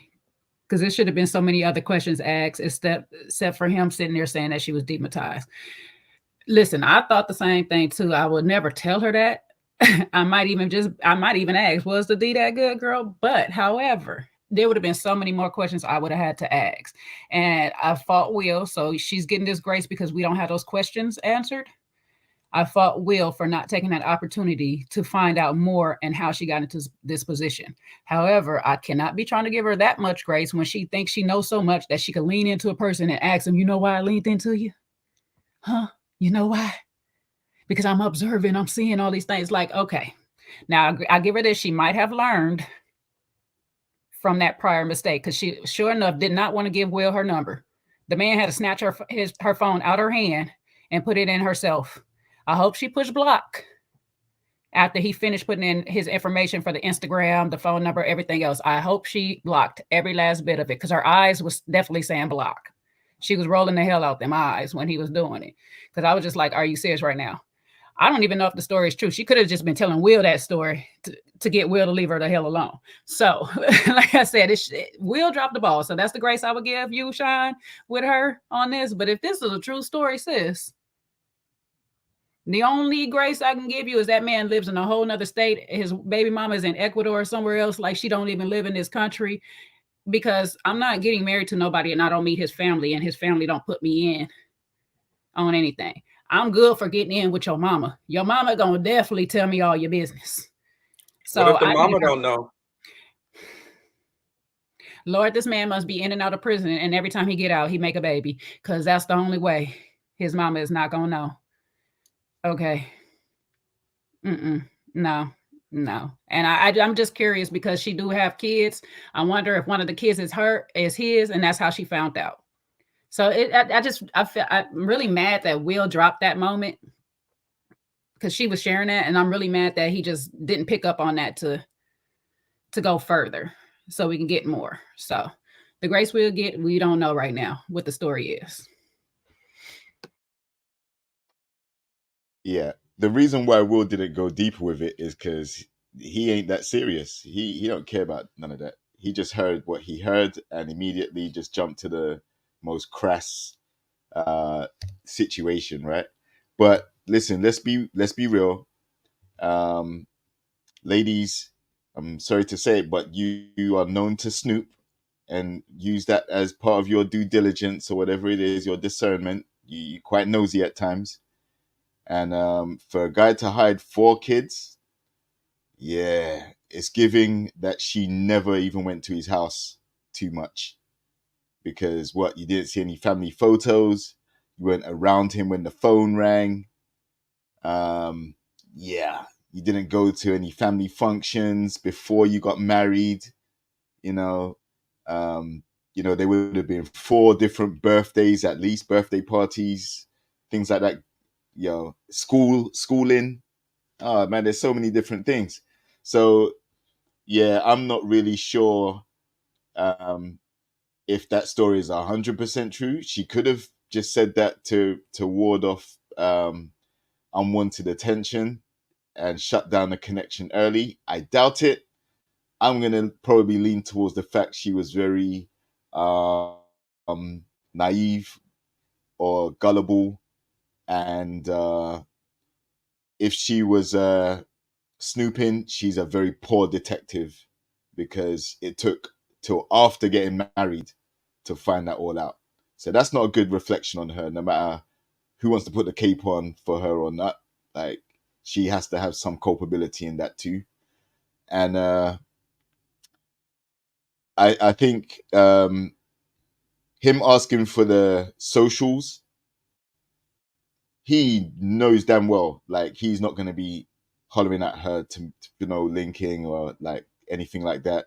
I think he just did it to kind of show some level of interest so that he stays in the process and isn't completely eliminated after what he said to her. So that's what I took from that.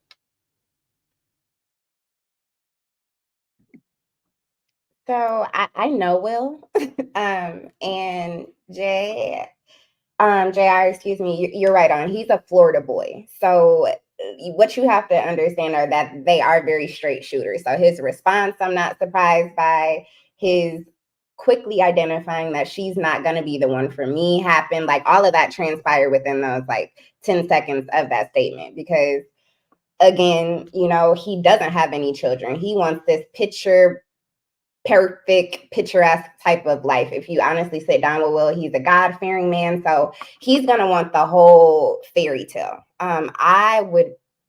I think he would date women with children, but I don't really see him taking seriously anybody who does not have children, because he's at the age where he's choosing.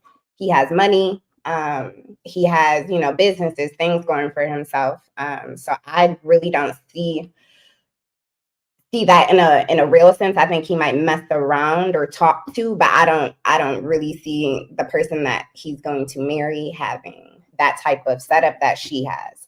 Now, I do think that it's true. I don't think that it was a ploy to get Will out of her face because of her reaction. So if you saw her face, she, like she was embarrassed, by his reaction or his response. So that to me says at least a little bit of it is true. But like Sean was saying, she was in her 20s, and men can have 4 or 5 different girls and nobody know about each other. So especially if he's a non-active father, he could probably have 4 kids and her not know. Especially if he's not an active parent or an active father. It wouldn't have gotten, well, I would pray that never happens to me, but I'm too nosy for that to be my situation. But I do understand how sometimes women can get into that situation of somebody just completely lying to you about who they are and what they stand for. But let me see. Other than that, not surprised by Will's response. I didn't think that it was cheeky. He's from Miami, so that was actually being nice. That was a cute, kind of quaint response compared to some of the things that they are capable of saying. So I'll put it that way. No, Merce, I love you, but you know what? If the edit is true, I'm not giving him a pass. There's a way to do it. There's a way to ask a question. That's all. The question wasn't actually an issue. Here's a line of inquiry, which is fair. I just think it's a way to do it that shows a level of wisdom, And I think I said it in my personal review when I said you can shoot and be truthful, but people often use the truth as a weapon and go on like, I'm just being a truthful shooter. No, you're being hurtful. You need to learn how to ask questions that are gonna not only protect the person but protect you too at the same time, right? Because this person's gonna, of course, this situation. I'm not gonna say like, let's say she was being silly. Let's say she was being naive and being stupid about it. But you're talking to a person 1-to-1. There is a way you ask the question. You know what I mean? Like if you're doing a review, if he comes out and says it, we ain't gonna say nothing. You're reviewing. Yeah, you say whatever you want. You're impartial to the situation. But when you're in the situation, I think there is a way of doing it, and asking that question. Like even yesterday the other day when I spoke to Don, I said, Don, did the Wi-Fi connect? I don't want to ask you straight. Sometimes you have to use some certain words just to try and get around the situation so that it doesn't seem so intrusive, before it gets to that point. I think he's a cool guy. I just think that if you don't like someone and you're on a show, where's your tact? You know what I mean? Where's your wisdom in this situation? And that's what I would say. I'd say try and find. Someone said ask a few more questions. That's all I would say about it. I'm not saying he's a bad guy. I just wish he had a bit more tact about it, because we don't know the full story yet. You know what I mean? So that's all I would say. Again, I don't think he's a bad guy personally. Yeah, that's why he reminded me of Corey from the DC seasons, because Corey had that awkwardness, kind of like and would kind of say inappropriate things / do inappropriate things, but came off like non-assuming, or like it wasn't like he was trying to hurt somebody's feelings or be inappropriate, but it could be a little bit, it can make somebody cringe, just choosing better word choices. Did he also say to her something about you can't play a player? Did he say that to Kosheia? Somebody said that. I don't know if he mentioned that to her.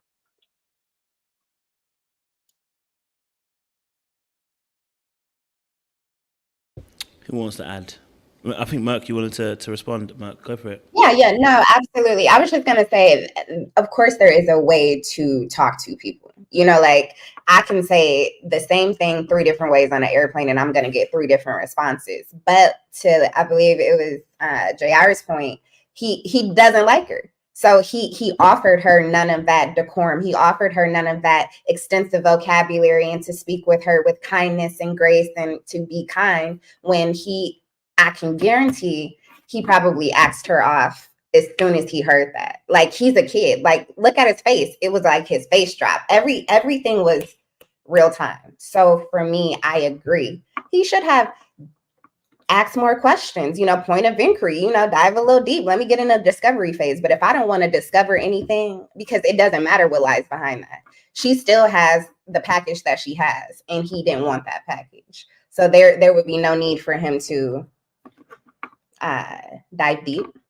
I think he's just, again, when you watch him over the season, keep in mind, they have a different demeanor. And these are like true native Miami, Florida men from Miami-Dade County, not Fort Lauderdale people, not West Palms.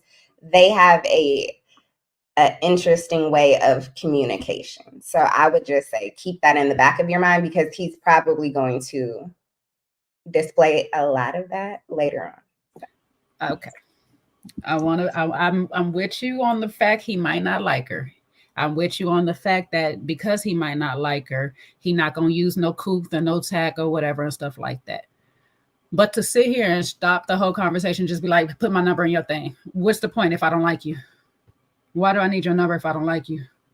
Why do we need to exchange anything? And then he took the phone out of her hand. It wasn't just like, oh, let me give you any number so I don't have to worry about it. He like, let me put it in.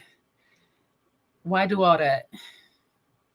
Jay, I'm gonna be real. Let's keep it a buck. Just because somebody doesn't maybe see a future with you as a wife, that still doesn't mean that we can't entertain one another in the interim. So that's my loose way of saying that. But I mean, she's pretty. She's not ugly. You on the right time? I'm just saying. I hear what you said, but at the same time, I'm just like, you was extra thirsty. You was extra thirsty for that part, though. So it's still a bad look. It's still a bad look. And it's just maturity that has to grow. A lot of maturity that has to be done on his part. So I'm with you on that. He's young and all that. He got a lot of growing. Because to even dismiss her, I'm sorry, Lauron, but to even dismiss her the way that he dismissed her, I don't even know how he feel like he would have the chance to get into the draws later. Like, hey, he thought it was smooth enough. I mean, he lost respect for her. When she said the 4-kid part, he was like, and he was like, idiot, dummy. I mean, in his mind, he was like, boo boo the fool. But he said, but you know what? If you give me the number and we can talk. And his other mind, let's be honest, he was thinking, if that dude could smash, I probably could smash too. And that's the way he was thinking. That's the way he was thinking. If he can smash, I'm gonna take your number because you might have one of the lonely moments, and I'm at least be nice to you. And I probably can smash too. So guess what? This is what I'm gonna try to do, just in case we revisit this. And I really didn't offend you. But she said I had 4 kids and did not know. Or there was 4 kids and he didn't know. He was like, yeah, she foolish. The looks went away. He didn't worry about the dress anymore. His mind was like, that's not the one I want to be with, but her body's okay. And that's the way he was thinking. Like the dude, no disrespect to him, but he's playing for another day. He's playing the long game. And the long game is, I think Mr. VIP said it, and I said it too, I need some votes. I need somebody to keep me around this game a little bit longer, and I don't want to get eliminated. So let me try to at least be nice after I insulted her and see if I can get the number.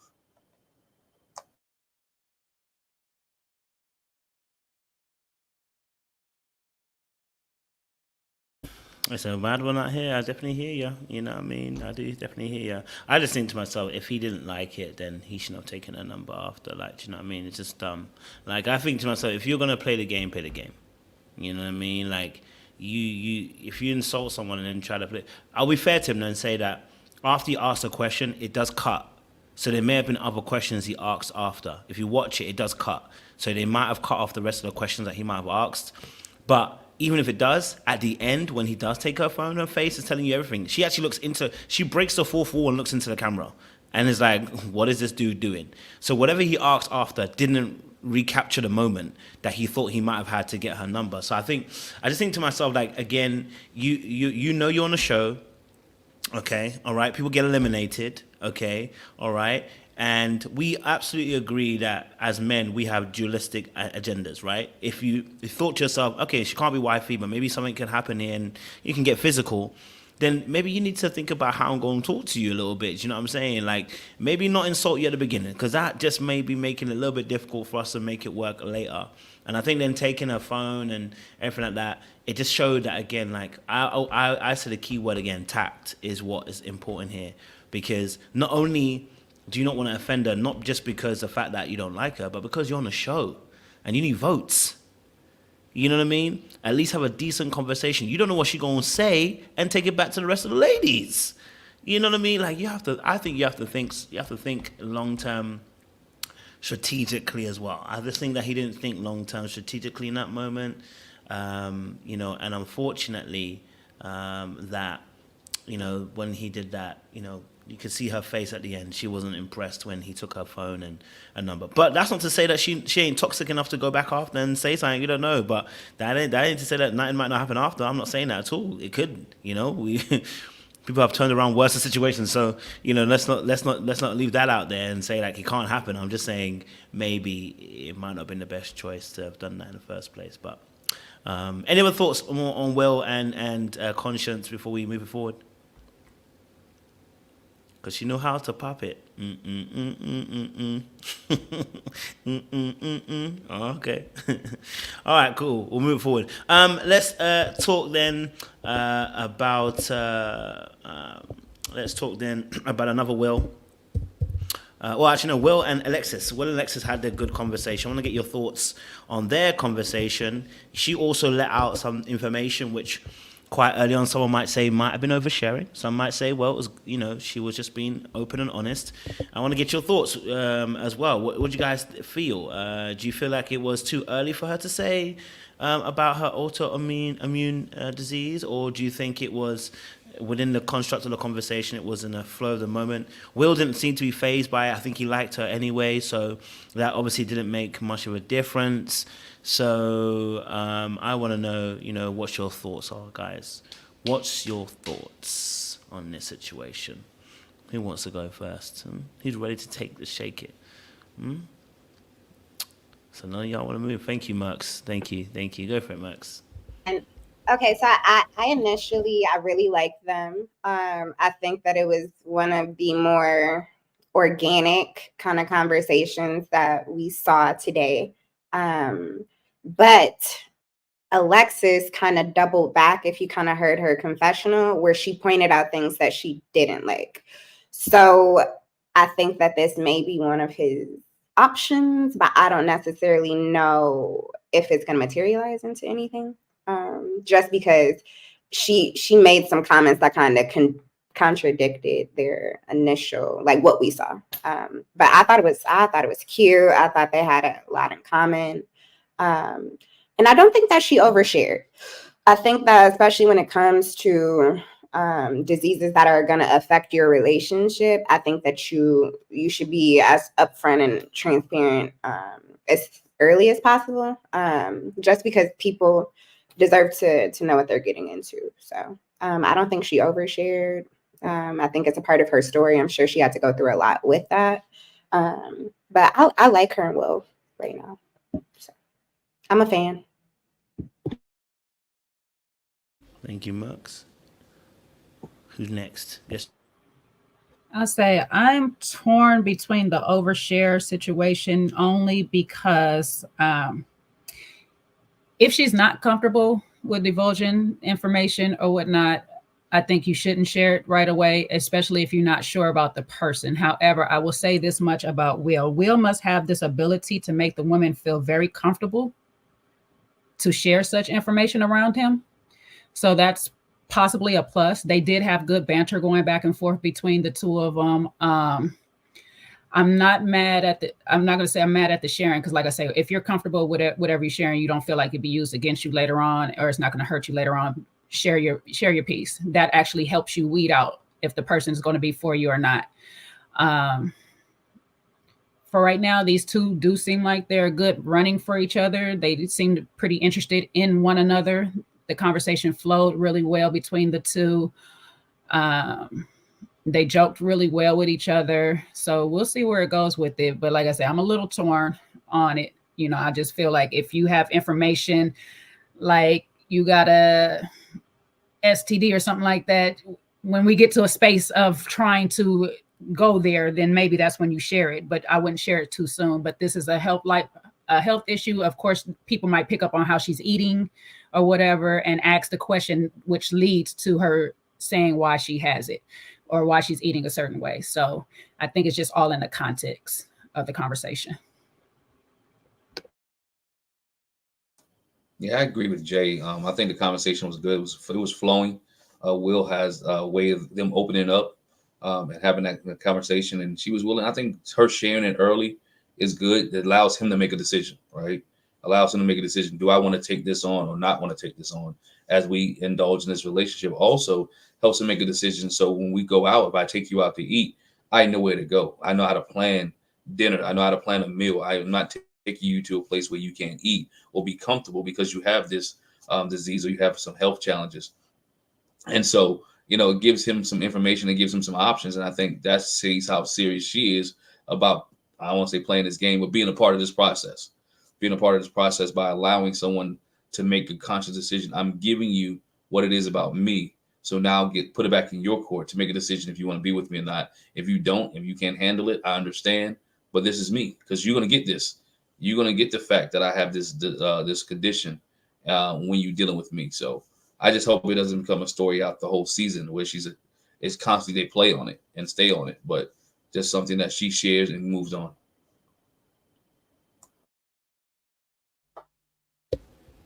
Yeah, I agree with a lot of what Glenn said. I think I personally think it was very early. Like, you're just meeting this guy, right? You still have a whole range of guys, probably 5 more at least to interact with. And if that's what you're gonna lead with, in fact, she didn't lead with it, but if you're opening up that much about yourself, that's very open. Not saying that anyone's going to use it against her, but I would probably be concerned if someone that I'd met like a few seconds and that's what they're telling me straight away, But also on the plus side, it does give them information on how to proceed with dates. And, like everyone said, maybe her food requirements are affected, or temperature or things like that, right? But it's something that would probably rear its head at some point, because it's an autoimmune condition, and so it's out of her control. It's completely involuntary, right? And she may be seen taking medication and things like that. So at least she's given some reason why she may be doing certain things. But I think it was very early. Like, this is only like 30 seconds in to a conversation with this dude. Yeah, Will may have these ladies at ease, but still, I think, wait till you get into a situation where you've at least identified someone that you want to at least pursue or be pursued by first, and then you can share more deeper things about you, rather than you just meeting these guys and then straight off the bat it's, yeah, well, I got a condition and this is what, and if I'm taking tablets and if I'm doing this, like, it might color some people's view of how to proceed with you. Like, they may see it as, wow, there's something wrong, it may be too much to handle, I don't want the drama. Or on the other side of it, they may be giving you the sympathy dates, because they don't want to leave you out and make you feel completely excluded. So, double-edged sword. Or you can be like Mark Anthony and not know what the disease is, and you won't know that until the reunion. That was some tea. Not you put your boy out there. Well, listen, That was some tea. We didn't know. He's Oh, really? Yeah, you remember? I guess they shot the confessional and then in between the seasons. Yeah, she didn't know that. Okay. He didn't know until we were at the reunion, and then and see What that was her also condition again? Something where she had to be fed with baby MS bites? or Crohn's. something. Boom. Crohn's. Crohn's, No, there you yeah. go. Disease. Yeah. Yeah. But like I say, I don't even know what this condition is or whatever, but until she started explaining it. But the wonderful thing about it, a person that likes you would actually go do the research. They'll listen to you and they'll go do the research and figure out what it is. So that's another telltale sign to see if a person like you, when they come back and they start doing things accordingly to what you have going on. So it could, like JR said, it could be a plus. It also, but I look at it, me personally, I look at it as plus both ways. It's a plus for my person because my person's going to do what it needs to take to figure out what it is and how to help me deal with it. But if you're not my person, it's going to get you out. So it's a win-win for me, regardless. That's how I look at it. I don't look like I'm losing out on somebody. If they take that information and be like, oh, no, I can't handle it. Fine. That's great. So it just depends on how she looks at it at the end. Yeah, I mean, I took it as a heavy conversation, but she made it as light as it possibly could be in explaining it. And I think as somebody who has an illness, you know, I think it's up to you how you handle, you know, that's what now, especially me sitting in the seat, it's up to you how you handle it. And depending on how that particular illness affects your day-to-day life, you know, you're going to be the one to choose how you share what you may need to share. So I think that is totally her call. She looked very comfortable with it. And sometimes if you get people who are, you know, it's okay, because if I start talking to you about it, then I expect a level of curiosity. So if the person is curious, I don't think there's a problem with that. But if they're like bothered by it or, you know, turned off, it's going to come up at some point. So to me, hey, it is what it is. Now, I might not tell somebody day one I'm just meeting you, but depending on how the conversation goes and how the vibe goes, I might.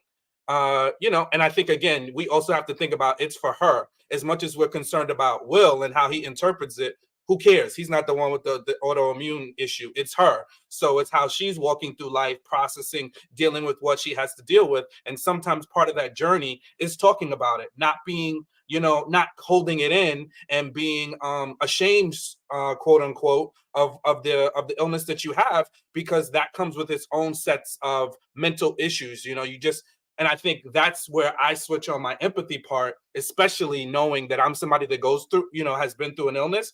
I think we have to, like, easy on how he feels. It's more about her because she's the one walking around with this. So part of her healing journey may be, hey, I'm just getting comfortable talking about this, or I'm getting comfortable expressing what I have and what I'm going through. And hey, just like Jay said, if it's too much for you, if it's too, then hey, you can bounce, because I don't care. If you're uncomfortable that I've been through something, then we can't really be friends. Because if you can't even just lean in to be a little curious about something that I've been through as a human to human connection, then, you know, bye.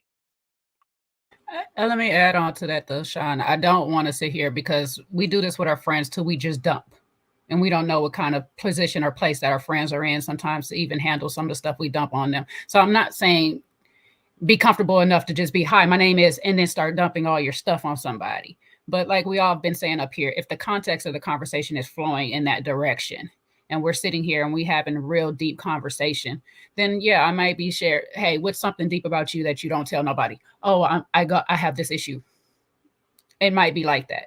But yeah, don't just jump in and just be like, oh, hi, my name is, and I'm going through this, you know, what's your issue? Like, that's too much. That to me would be a problem if a person did that. But if we're flowing and we having good conversation, and mind you, these people are not, it's just not the first 5 minutes. These people have been sitting here for hours. So we don't know how much they done talked about. We're just getting the edited version of all they've been talking about. So.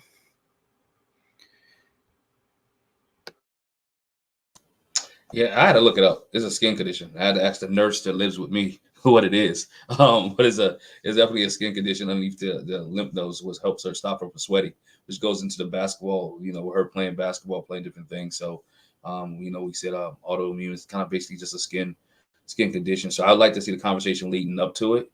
And what made her divulge that was about the basketball that she plays. Oh, she referees, right? And things like that. She said she doesn't sweat as much because I think they was talking about how hot it was out there. And it was talking about, and that how the conversation came up. So be interested to see what they were talking is. about food.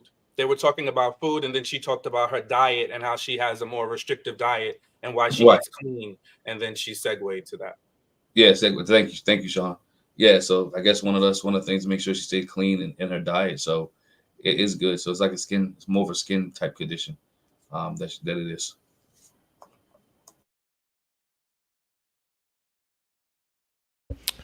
Any other thoughts around this, guys? Any other thoughts around Will and Alexis? Any other thoughts? Well, I'll shift it. All right, I'll shift it then. All right, good conversation. Thank you. All right, cool, fine. Let's move on to another William, comedian William. You know, he he said, you know, he wants to open up a gun range, and conscience let him know. What steps are you taking? What steps are you taking to get to this point where you open a gun range? You got a friend who owns a gun range, but you ain't done nothing about it. What you doing? That was his conscience. Okay, all right. So I want to get your thoughts on William and his situation. You know, and his journey, because he was at the bottom of the bottom too. So, what do you guys feel about William in this situation? Comedian Will. Last one was red, so that was interesting. Yes. Thank you, JR. Thank you, JR. Thank you, JR. Thank you. Man, I was hoping that he was joking, to be honest. I thought that was some dry humor, because why you want to put yourself in problems talking about giving women guns and stuff like that? That was insane. If he's being serious, yeah. I'm not sure how that's going to work. I mean, he is in military, right? So he may have military training, but is he a licensed instructor to be able to do those type of things? You know, yeah. I think he was just waffling personally. He hasn't shown any intention from what he said. In order to get this up and running. And if he does know a friend that has a gun range, that would have been even more access to get it up and running very quickly. Like, you know, he wouldn't have to go through certain channels, or he'll know the avenues to go through to get it set up already. So, yeah, I think it was just like said in jest or something like that. Can't take that guy seriously. He's a comedian. So I expect a lot of things that he's going to say might be taken as comedy, dry humor, or, you know, something like that. Can't take my guy seriously yet.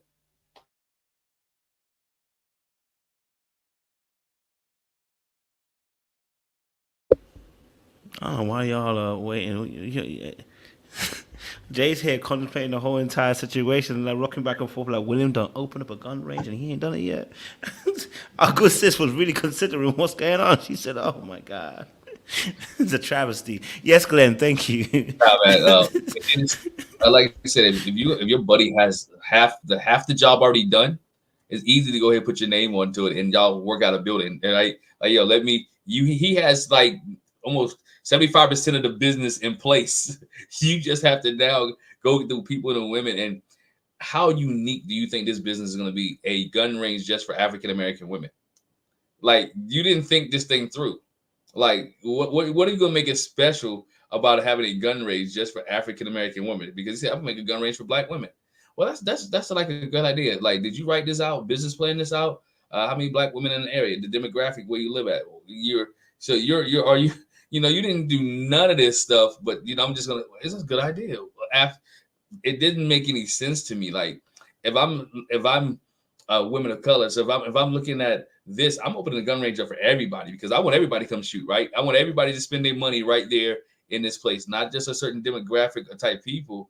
But where are you gonna open at? What neighborhood are you opening in? What community center? Where are you going at? So I needed some more context and detail on why William, thought this was a great idea. It might work there. I don't know, right? It may be a great idea. It might be a market for it. But if your buddy has all this in place, like, you should be like, yo, we started a business like last month. We're making money in this area. We're making money in this realm. Not, and I'm thinking about doing this. And I think that was one of the ladies said, like, he's all over the place. Like, he's all over the place. He's not sure what he's trying to do or where he's at. So it should be, in his mind, it sounded right, but it came out so wrong. He should have came out, you know what, me and my buddy, we're close to this gun range where we open up for women of color. We're teaching them how to be safe, teaching them how to train, teaching them how to prepare, teaching them how to shoot different type of weapons, how to protect themselves, just in case the home invasion. He could have went through admitted as seamless if he was prepared.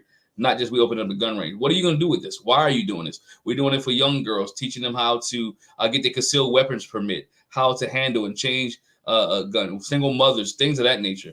But he didn't run through the whole plan as he should have.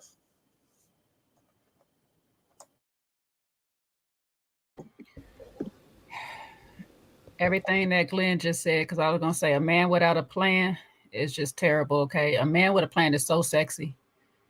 Y'all hear me one more time, men out there? A man with a plan is so sexy. I need your plan to be on point, like from start to finish. This man had no start or a finish.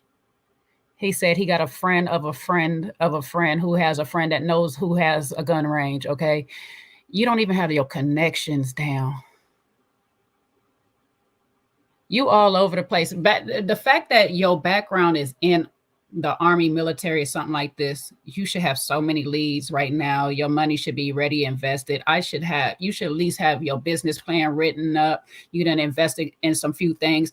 One thing Elle said the other night on my thing, she was like, even have a bullet shop. Just sell the ammo. Just to start. I like all the other ideas. Look, Glenn got more ideas for your plan than you do. Like, why? You need to call Glenn up, baby. Call Glenn, okay? Put Glenn on the business plan with you. Let him write it up for you. Go ahead, pay him. But get your plan in order. And that's all I'm going to say. I mean, he didn't plan for the outfit too well, so we can't expect him to plan for the business too well either. So there's that. Listen, Jay, the way you leaned in remind me of Kosheia like that and talked about that plan. So I just need you to run that back. Okay. I'm going to go write me up a plan right now. We get me a good 30, 60, 90 plan going. Yeah, listen, I think, a jack of all trades is a master of none. We have that, that age-old expression. And unfortunately, I think William is exemplifying that, he's a little bit all over the place. And he just needs to get some stability, to quote Aries. He just needs to be stable. Pick a lane, find what you want to do, and just execute. And definitely don't come on ready to love, because you need to have a plan, because you want to leverage them to get exposed. But if your plan is all over the place, you fitting to get roasted and toasted all across social media. So, bro, I pity him right now.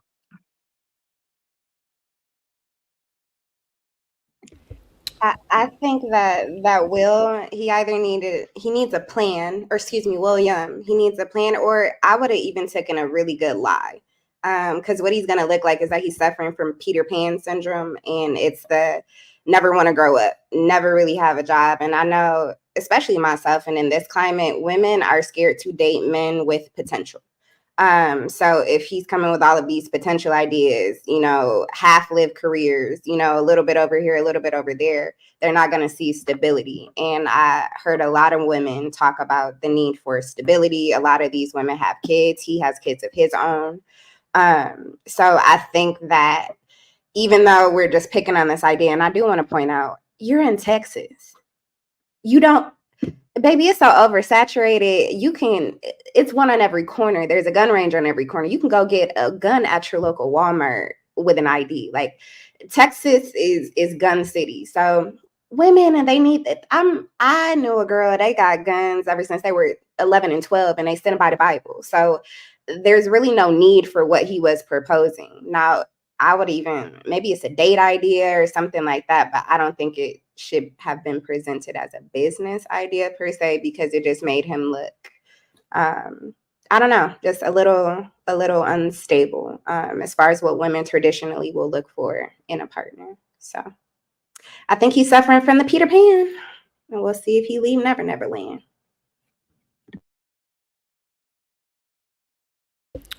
Ooh, good points. Any other thoughts? Any other thoughts on the William situation, and not necessarily, bringing his full potential to the table? I mean, I personally did think, I felt like he was trying to score points personally, like, because you are trying to date black women in this environment. So telling a black woman that, hey, I'm trying to open up a gun store range, for you guys, black women to come in, and like, you're trying to impress people, right? But if you're going to try to impress people, I need you to have the evidence to back it up with, right? Otherwise, it's an empty dream. If you haven't done the groundwork for it. Now, if he had said, hey, look, you know what? I've already got the gun range already sorted, I'm on, I've got one or two things left that I need to do to bring this to life. Then yeah, you've already started the work. But right now, it's like the dream is still in the car shop. It's got no body, it's got no wheels, it's got no engine. Okay, all right. We haven't even got a framework going on right now. Okay, all right. We just got an empty floor space with a chassis. Okay, ready to do some work, but we don't know if it's going to be put together or not. Do you know what I mean? Like, at the moment, it's a dream which has no legs. Okay, all right. So that's what it needs. It needs some of that.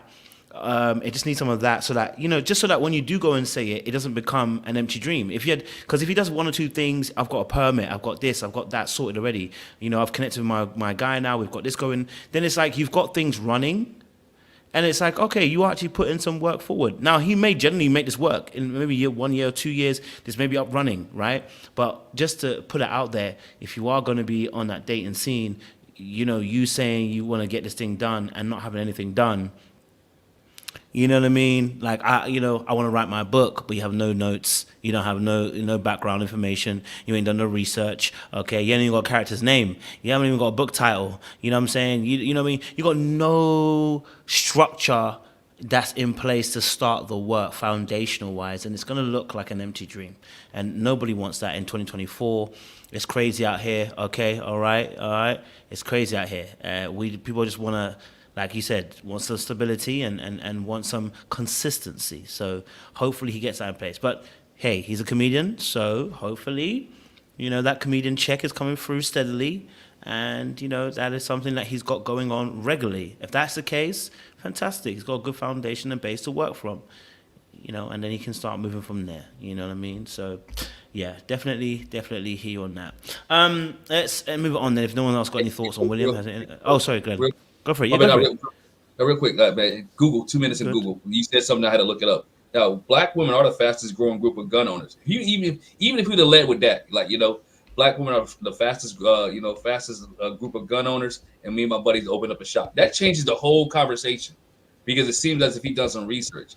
That's like 30 seconds on Google, but I don't know if he knew what he was talking about. So I'm just wanted to put that out there. The conversation changes if you throw some information in front of him. Conversation changes if he put some passion up in it. Like, what I'm saying? I just want to make sure our sisters know how to operate, clean, break down, reassemble, store a gun, do all this stuff. I want to make sure that their safety is on high. Like you said, Glenn, he brought that fact. He could have brought the fact like black women is the highest being attacked, this, like this, whatever passion. Let me know you did some research, something that you're planning it, at least. You have it something written down somewhere. Like, I did. When my sis, and I'm going off of what she said, I got to trust what she said. When she named about 4 different friends to get to the friend. What? Say what? And then here's my other thought with William too. And this is why I feel like he was in the bottom. One, I know it's written that he's a comedian. I'm not going to say that's his only job. I hope it's not his only job. But if you're a full-time comedian, you're on a roll like Cat Williams. You're gone a lot of times. You're still not stable enough to have a relationship because you're gone. You have to find somebody that actually understands that you're not going to be there a lot of times, and they'd be okay with it. Because if you're not selling out big time arenas, you're not linking to with these certain people that have these Netflix specials and all this stuff like that, you're not making a lot. You have to be on the road a lot throughout the year. So where do you actually have the time to be with your woman, let alone your 3 boys? You got boys. That means that they need their time, depending on what age they are, if they in sports or whatever and stuff. You might want to be training them on their guns and all that. You got a lot of time to divide up. So I just don't feel like he's just really in a space to be in a relationship until he gets something a little bit more concrete.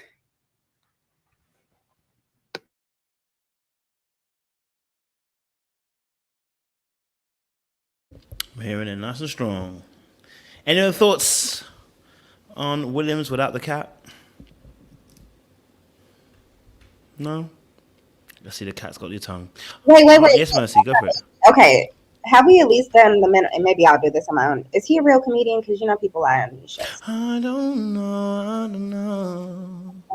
The problem is they put comedian on the show when we watch it. However, when you go back and look at the cast photos, they have him as ex-military and something else. Has another job. I forgot what it is. Okay. Oh, okay. Yeah, financial analyst. But nobody's that, but because he didn't tell it. The Joe either. So do we know if he's funny? Now, listen, on that regards though, we know he can't be up here telling his jokes for free. True. He could find a way to make her laugh, but he cannot be telling his jokes for free because somebody else out here might steal his jokes. So we don't want that to happen to him.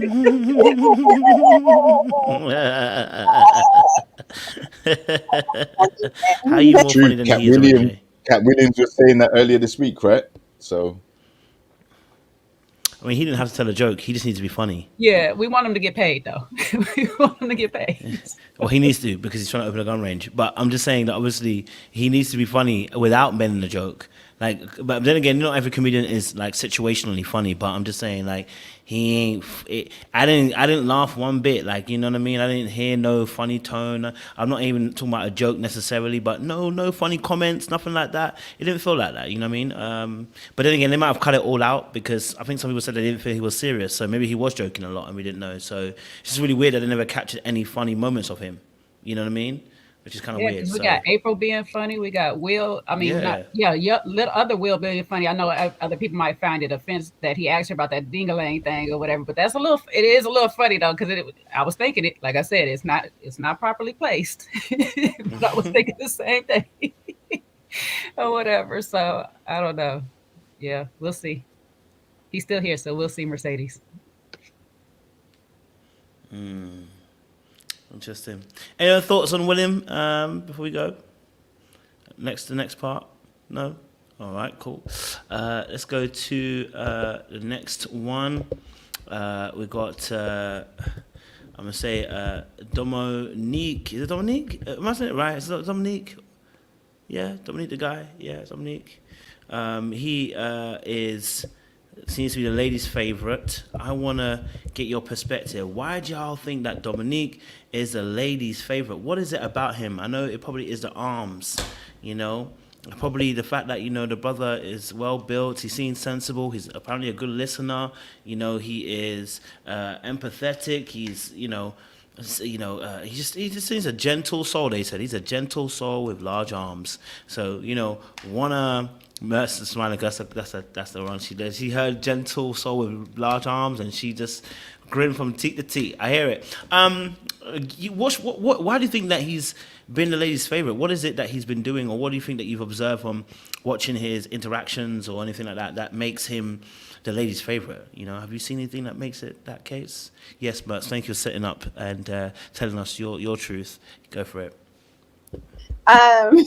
Well, I wasn't trying to go first. I was just adjusting myself in this really hard chair. But I think that he was the ladies' favorite because he is when somebody just scores good in all categories on a first interaction, he did not have any big blunders, party fouls, or any red flags. So I think that he was always going to be the front runner in that regard because he didn't do anything wrong, but he did quite a few things right. You know, the listening. Ladies, we love when somebody listening to, the details, and you heard something I told you probably 6-7 hours ago and you still remembering and things like that. I think he's attractive for all intents and purposes. So I think that's a go-to. And if you look at the scoreboard, he probably is what most of the women will try to go after. Quite a few of them were younger. This is probably the youngest cast I've seen. Almost Will was 31. Lauron was 31. I mean, they're all younger. So, and some of these women have children, families, etc. So I think he's going to be the most wanted option for a lot of women as they progress in the process. But I think he's solid. You know, he's a good player. He can shoot from all angles. He in the post. He hitting the three. You know, he's in the paint. He's doing everything. So I think they just liked him because he was a all-around decent guy from what we can see.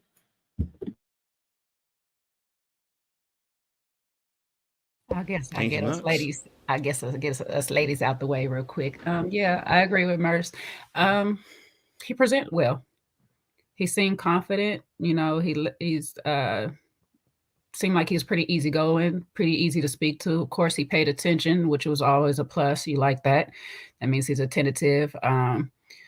Conversations tend to flow really well. I mean, the only red flag is the 10 children, the 2 to 10, and we already at 35. You starting a little late on that or whatever. You know, I don't know how many baby mamas you trying to have, but you know, that might be a problem. However, he seems well-traveled. He appreciates nice things because they said he's an art curator, so he probably appreciates nice things. It's a lot that's going for him right now that can also work against him later, though. So we'll see how he continues, because sometimes your first impression be your best impression. So we'll see. But out of the 5 that they had to go, he was the best pickings, to be honest. Like, we only got 5 right now. This is what I got to work with. So the best out of 5, yeah. Is you know, once we cancel out 2 of them, we already got 2 to 3 canceled out for whatever reason. And most of the other women seem to, outside of Mika, wants to have children, sounds like they still want. So they keeps him in the running for most of the women still right now. So we'll see how he do with the next 5. It's a lot right now. Thank you, Jay. VIP? What are you telling me? Yeah, he seems like the most well-rounded, balanced, suitable guy at the moment. Very attentive, dressed sharp, seems like a gentle giant. Again, the ladies seem to open up to him when he was talking with them. He's got a physique on him, like, you know, getting his muscles touched up and things like that. So yeah, he gave me kind of Clifton vibes. So I think he's definitely the front runner, and we have to see what the rest of the ladies who come into the process, you know, how they view him, because obviously you don't want too many admirers, because then you'll get the whole catty competitiveness, or you might get the player vibes. So it'd be interesting to see how his journey goes, but he's definitely started off on the right foot.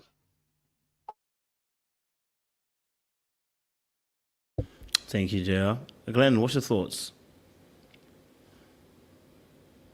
He just, like everybody said, he's a great communicator. He was the best out of the bunch. And it didn't hurt when you hear people and you know, and you listen to people and you can regurgitate what they said. And that was made everybody else attracted to him. And you're not saying foolish stuff. You seem more stable than everybody else. You're not trying to open a gun range, be a comedian. You're not talking about anybody being stigmatized or anything like that. So you're the best out of the bunch.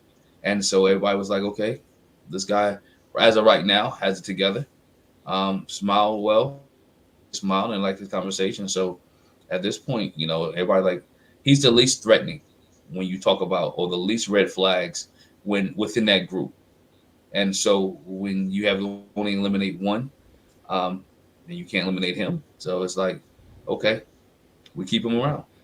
We'll see as the weeks progress if he can keep it up. And so we'll see how that goes. But right now, he's just the best of the bunch. Appreciate it, Glenn. Sean, talk to me. Yeah, I mean, I took the 2 to 10. I think he was just talking. You know, I think sometimes as guys, especially in that kind of environment, we just get to bumping our gums. And I think he was just bumping his gums. I don't think that dude wants no daggone 10 kids. You know, the amount of money it takes to raise kids. Yeah, I don't think he literally wants to, 10 kids. You know, he probably wants somewhere between 2 and 4 and 5, maybe, I would guess. But you know, I'm sure we'll hear him elaborate a little bit further on that, because he would have to get started real soon, or maybe he could have some quadruplets, find a woman that's willing to have multiples. But outside of that, I think similar to what everybody else said, I liked his fit. I could see myself, like, sometimes when I see the guys, I'm like, would I wear that? What he wore, that nice linen suit, I would wear that. And I'm a sucker for tailoring. The suit was tailored, you know, spot on. I think, you know, when especially you're gonna be in the public eye, you know, you got to look the part. And I think he definitely did that. And he seemed like he was a gentleman, had good conversations with the ladies. From April, who I'm upset that you missed her good joke, Kojo, when she said the Holy Spirit just spoke to her and she said 10 kids won't be coming from her. So I thought that was, you know, a good little banter they had going back and forth. And yeah, my thoughts. I do remember that joke. Now you said it. You know, the Holy Spirit causes remembrance. So, and I remember what you were saying. Yeah. Listen. I mean, to be honest, I think it's early days, right? Because it's a first batch, right? It's a small batch, and there's only a few people. So, you know, he's gonna stand out even more, right? We'll see what happens when he gets to a bigger pond. Will he still stand out the same way? We'll see. But I liked his energy. I think he you know, like I said, he dressed well. He spoke quite well as well. You know, it's always helpful when, you know, you got some muscles on you too, and, you know, and you're also a gentle soul. It's like the you know, the opposites there. You know, people find that intriguing. So, and he was obviously clearly attentive, right? Because, you know, because he won the competition, you know, answered like 8 or 9 answers. So clearly he's listening to the ladies and actually paying attention to them, which, let's be honest, you know, if you are going to be liking someone and you are going to be in a competition, you are going to try and find someone that you want to gel with, you probably need to pay attention. And it's clear that the other guys were just talking for talking's sake, because none of them were actually really listening to the women. Because you got someone who got 0, like that should be embarrassing. You know, at that point, you know, it means that you weren't really getting the essence of the people. You weren't really getting to the essence and the heart of the individual people you're talking to. Maybe you're more focused on staying in the competition and actually connecting with the people right in front of you, as well. So yeah, the fact that he won that competition too, yeah, I think he's somebody who to watch out for, and I can see why the ladies would have liked him as well. Any other thoughts to Dom and him being the ladies' favorite? Come back again. Yeah? No? Okay, cool. Let's shift it then.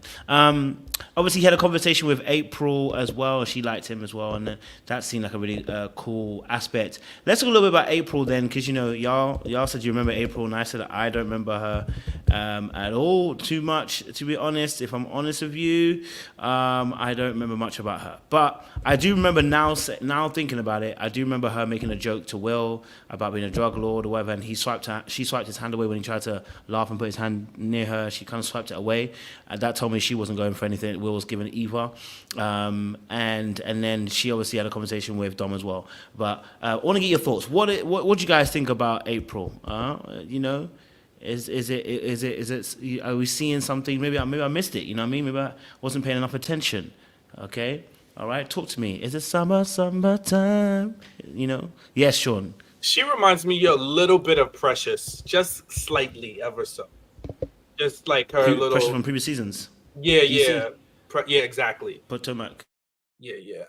You know, I think she has like a funny little feisty personality. You know, she seems cool. Not really much. I mean, I could see how you're like, you haven't heard much from her, you know, especially in the midst of the ladies, but she definitely seems like she's comedic, you know. She seems like she'll be a good time to hang out with. See, thank you. You know, that was short and sweet because you don't remember much either. Glenn, go for it. I thought she was straightforward with him, you know, just a little bit of jokes. Was she the one who asked him, like, when he was talking on the bridge, like, sex before marriage? Was she the one that asked him that? Glenn, you don't know. I don't know. That's the point. That's I can't remember. Glenn, you can't remember because I can't remember. Yeah, I can't remember. Somebody asked him when they was on the bridge, like, yo, you know, how you feel about sex before marriage? I couldn't remember if that was him. Oh, somebody said that. No, I think that was Mika. Okay, Mika. Okay, I remember that one. Then I don't remember April that much at all, except for the joke about her being a pharmacist, a legalized drug dealer. So, as she said. Thank you. I rest my case, Your Honor. You're leading Mr. the way, VIP. Kojo. You know what? You should have interjected and said you object, but you didn't. So we're going to continue leading the witness down the path of the erroneous ways. Mr. VIP, April, your thoughts. Why does it look like you went to smoke a joint and came back? What are you smiling at that for? It's the way you're smiling like it's like you went to smoke a joint and come back. Bro, I've been on camera the whole time. How am I going to go do that? But since we're talking about joints, like that's why, when she said she sells drugs, I think that's obviously what the play was. Like he kind of tried to insinuate that was what she was doing, the narcotics and stuff like that. But yeah, just a friendly banter type situation. Didn't read anything too serious into it. She is in the medical profession. Lighthearted. Yeah, the men really ain't kicking it at all. I mean, they're literally in their 30 seconds bag and then they're out. Ladies, save April, please. Save April. Okay, all right. Save April. Okay. We're on January right now. Yes, Merce. Come on. Let me put on my cape. No, I'm just playing.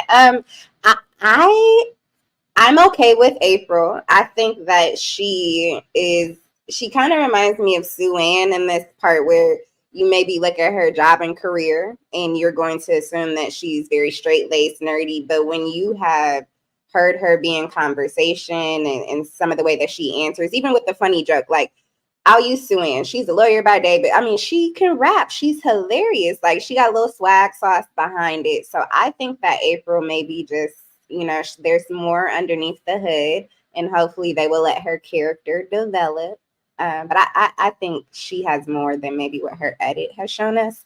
But like Glenn, I had to look it up because I forgot who April was. So she was not, it wasn't memorable. She didn't do anything like crazy, but I think she's probably a nice person.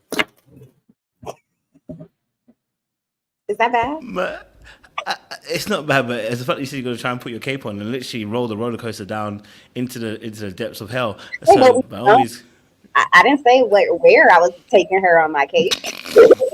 It's so funny that April has most of the most memorable moments with people through this whole episode. Yeah, you don't remember her. She's the one who asks about the hand tattoo. She's the one who made the joke about the drugs. She's the one who was sitting in the background while everybody else was getting their answers and she only got one answer that was directed towards her. I mean, it was a lot going on. She had the little furry outfit on, she's the oldest of the room. She has her moment. She made the Lord comment is not having all these babies over here. So we know that Dominique will rescind back to 2. She had a lot going on. However, her personality is not in your face or anything like that. She's not over the top. She's going to present herself well because she realized she's on camera or whatnot. And like Mercedes said, what she does, she's a pharmaceutical director. She's well educated. She's not just going to be on here making a fool of herself right now. She's the oldest lady out the bunch, right? She's going to represent for Black women right now. That's how she's coming up. So, you're not going to remember her because one, Kojo, you're too busy looking at brown dress.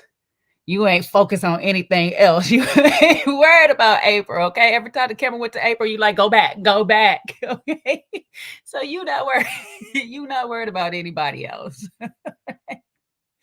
But she's there. I feel like she might be a little spicy. She might be a little feisty. We'll see how it goes because the way that she retook that joke back about the drugs when we'll try to go a little extra with it or whatever, she's like, oh, no. We're going to shut this all down. But that's why I said she's representing for her department, her thing or whatever. She's representing for Black women right now. So she's like, we're not about to play hood games. I work in pharmaceuticals. Let's get this correct. There will not be no dime bags being sold by me. Okay, at all. Try again. We're going to take it all back. So that I'm just curious to see how she's going to go. Because I say 3 out of the 5 women up there is kind of spicy. She's the third. It's how you want to call her, conscious, Kosheia. I'm not going to say her name right because this one keep calling her conscious. Sean's lady, okay? Kosheia. Thank you, Sean. It's Kosheia, Mika, and then April on this spice list right now. We'll see next week if she get moved down. But right now, out of the 5. That's how I'm ranking them. I don't even remember the 4th lady because I remember Alexis. Who is the other lady now? See, now I don't remember who the other lady is. It was somebody else there, wasn't it? Let me look through my notes. You said Alexis. I said Alexis. Oh wait, is there 4 ladies? Wait, is there 4 ladies or 5? Alexis. I only got 4 written down. Kosheia. Kosheia, Alexis, April, Mika. It was 4. Oh, 4 ladies. Snap. 4 ladies and 5 guys. Should have been 6. Interesting. That's crazy. Oh, okay. That's why they had the choice. That's why they had a choice to eliminate, because it was less of them and more men. That's why they gave the women the choice. And because Glenn was going to be the 6th guy, not me, y'all, but another Glenn. The Glenn that didn't show up. You showing up.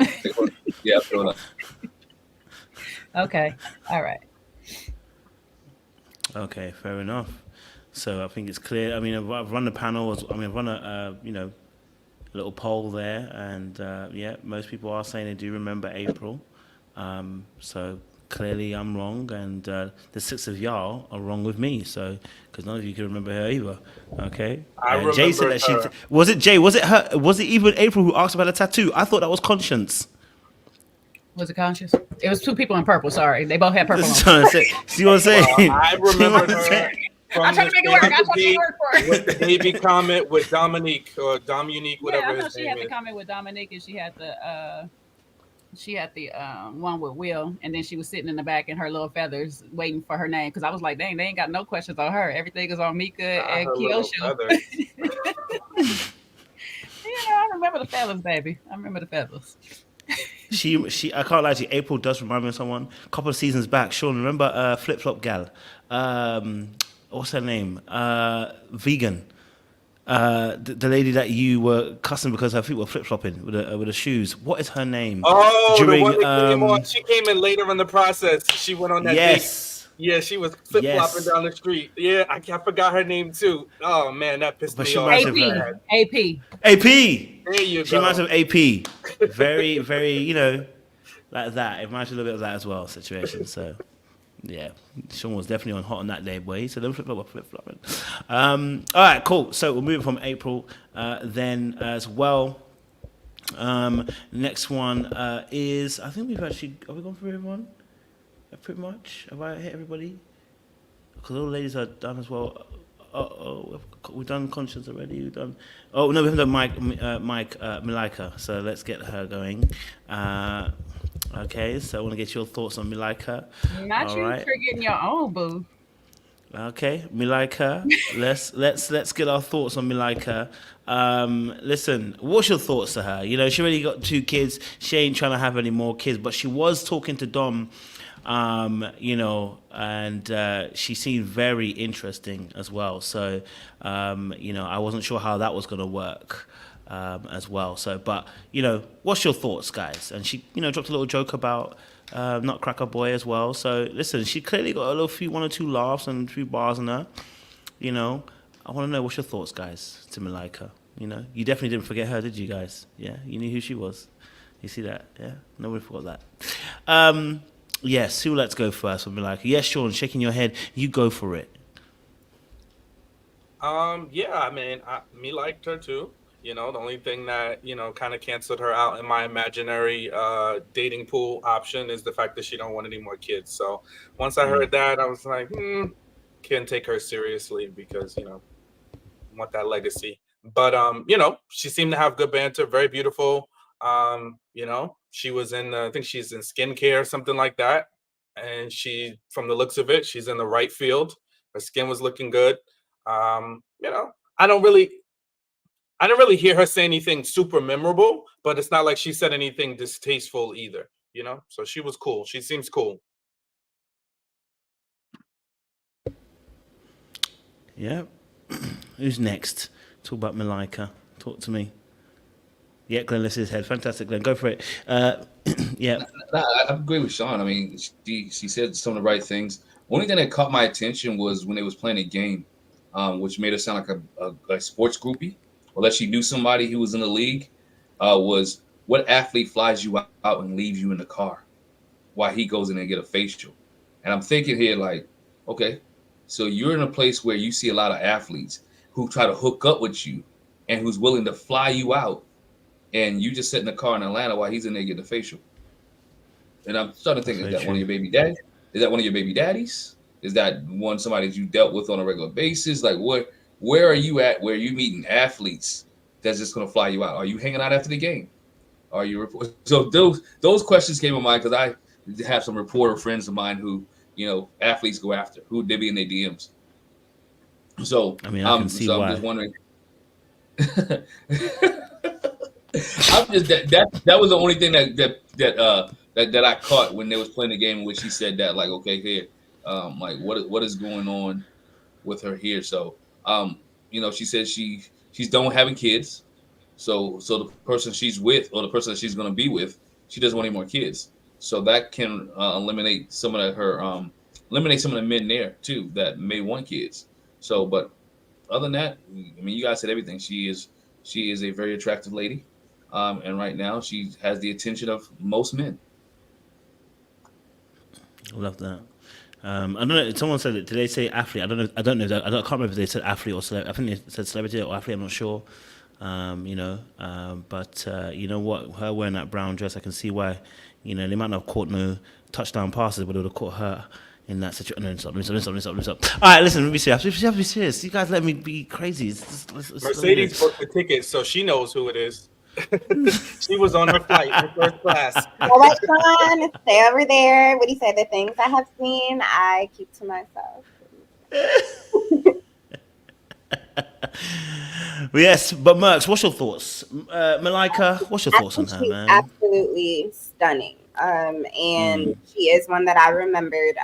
She kind of reminded me of like that Cynthia moment when she walked in with that green dress, and it was just like, so she's tight, she's beautiful, she's physically attractive, she seems to hold her own in her own right. But like others, I do have questions. But I mean, what people do in their own time is their own business. But I think their celebrity comment, because I'm sure that they had to write these things themselves. Yeah. So why was the celebrity aspect of that important instead of saying I went on a date and the man left me in a car? You see what I'm saying? Why was their celebrity aspect a necessary part to add in? So again, I know women like that, and it's just to set their caliber, to set their stone. Her not wanting kids, I think for the right man, for the right amount of money, she might change her mind. She's young, she's of childbearing age, and so from what we know, she, you know, is capable of still having children. So I'm gonna call cap. I think for the right man, she may be willing to give one, and I think she even spoke to that she would possibly have one, or she would consider having one. So I'm gonna call cap on that if all things are in order. But I think she's beautiful. I think she's gonna be fun to watch. And as long as her first look is an indicator of what y'all are gonna see, the men are going to be tuning in just to see what body con she put on. So. Because it's body. Say body is body. And it looks natural. It doesn't look like she bought that. So I like that too. Yeah. Except that personality match. No, and Tyler Crazies. Yeah, I like those too. That's great. But, yes. Appreciate it. What my girl go for Jay. Say a baby does a body good. She got two, baby. That body is bodying. Okay, she is my front runner right now. She is my one to watch because I think she is going to be the dark artist of this whole cast right now, because she does know a lot of the right things to say. I do feel like, yes, she may not want any more kids, but for the right person, she may consider one more. But it sounded real firm on that note right now, real firm. And it might be some reasons. They need to ask the reasons why she don't want no more. You know, some of us have medical reasons why we ain't trying to do it no more times or whatever. So that might unfortunately rule her out for a lot of the cast, and she might not go far just because of that alone. So we'll see how she changes it up as we continue to go down the line and we see the other ladies matched up against her. But out of the four that we have, yeah, she's my top. She really did come in and present. She presented well, and she gave nothing alarming. You know, she gave good conversation to the men. She was very charming. She's gonna be my one to watch. I'm serious. So definitely hear you on that, Jay. Yeah, she's could be a dark artist, you know. Listen, and when Cynthia walked in that season, let me tell you that she turned my head. But then when she started giving her answers, I knew that she was a playgirl. I said, no. She answered the answers too sweetly for me, and I knew at that moment she fucked up. So listen, I definitely hear what you ladies are saying as well. You know, it's initial CC, but we'll see if there is anything further along the lines as well. So, yes, VIP. When you're done texting Malika, could you just let us know what your thoughts are? Who? I know you. I Malika? can see you saw in I saw in the reflection of your eyes, boy. You was messaging her on IG. I need you to pause. Can you give us your thoughts on Malika? Don't block. You know what I'm saying? I'm not blocking. I'm not blocking. You're right. Let me not block. Just a quick tackle. No, that's your time, bro. Yeah, listen. I think this lady is bodying, like you say, like definitely gonna get the attention of guys and all that. But time will tell whether the personality is actually A1 or who she's compatible with. I remember, like, it's a process, and there are still tons of editing and ladies to come, and instances, dates, you know, probably 13 weeks. So the body might get the looks at first, but ultimately, can you retain the guy that you're attracted to with your personality? That's going to be the challenge.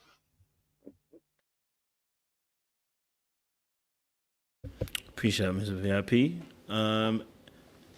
Sean, are you ready? Are you ready to Sean? Are you ready spoken up about Malika? Mm-hmm. Yeah. So everyone said what they said. Any other thoughts to Malika and her situation? You know? No? Cool. I think we'll shift it then.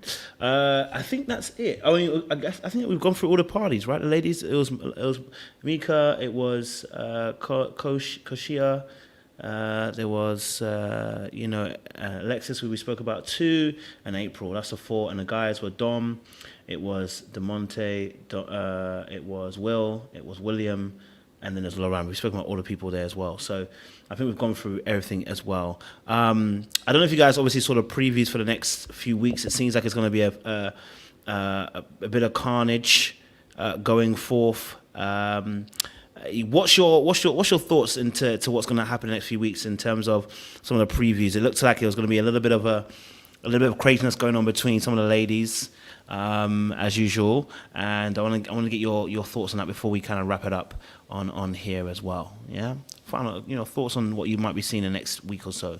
It's hotting up. It seems it's hotting up. Y'all looking at me like I'm the enemy. What? I asked the question. You pick somebody, Mr.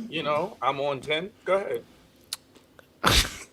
Well, since your ass gonna come out the blocks like that, I mean, why don't you go ahead and answer? You can open your mic to shoot me, but you can't open and answer the question. What's the point?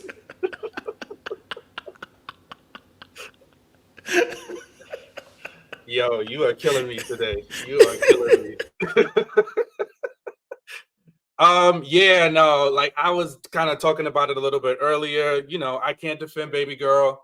Kosheia, she's gonna have to, frame up with the violence.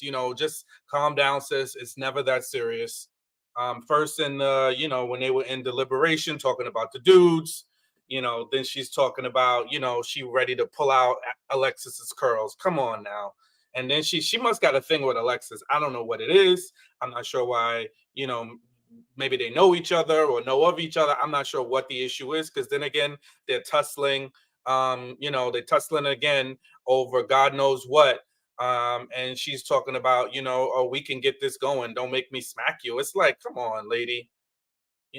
That kind of did, I can't put my cape on that strong for, Kosheia, because, you're doing too much for a dating TV show. This is not Who Wants to Be a Millionaire. You know, it's a dating show. So please, let's not, you know, we don't need to be fighting and tussling and talking about what we're going to do and how we're going to thump and what streets we repping. So I didn't really like that. And I wish that we could just learn a better way to resolve conflict than all this rah, rah, rah, rah. Because that, to me, shows that you don't have good conflict resolution, which can spill over into your relationships. My thoughts. Love that, Sean. Thank you. Yeah. Yes, Glenn. Yeah, man, I agree with Sean. I think there's certain points where you have watched this show, you got to be ladylike at all costs. Unless somebody, even if somebody's coming after you, you can't be. I think it was Janelle last year. It was Tequila, right? Tequila, coming off rah last season. There's a point where you can disagree and we can still be cordial, right? And I think you have to know that millions of people are watching you, so you got to be able to be respectful in that manner. But you also see some of the guys get out the gate with some of the young ladies too on some of on the previews. And, you know, I think there's never a case for a guy to be disrespectful to a lady. In that sense, if you got to eliminate somebody, you got to tell them they're not ready to love. I think Tommy always says it each and every week. Be respectful, right? It means you're not ready to love on this show. It doesn't mean that no one's ever going to love you. No one's ever going to take care of you. Just the people in this pool, we have to eliminate somebody. So it's you. And I know people get caught in their feelings, but at the end of the day, just be respectful. And this season like is going to be a lot of things to talk about, a lot of things to discuss. And I'm just here for the ride for the next 11, 12, 13 weeks. So.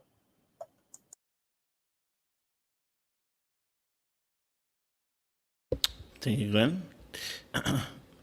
JR, you are smiling hard. I love it. Go for it. Bro, I thought that was the benediction, bro. That's why I'm smiling. Yeah, we're gonna have to talk in the afterlife. Because, bro, yeah. Oh, JR, go for it. We'll just say, you know, the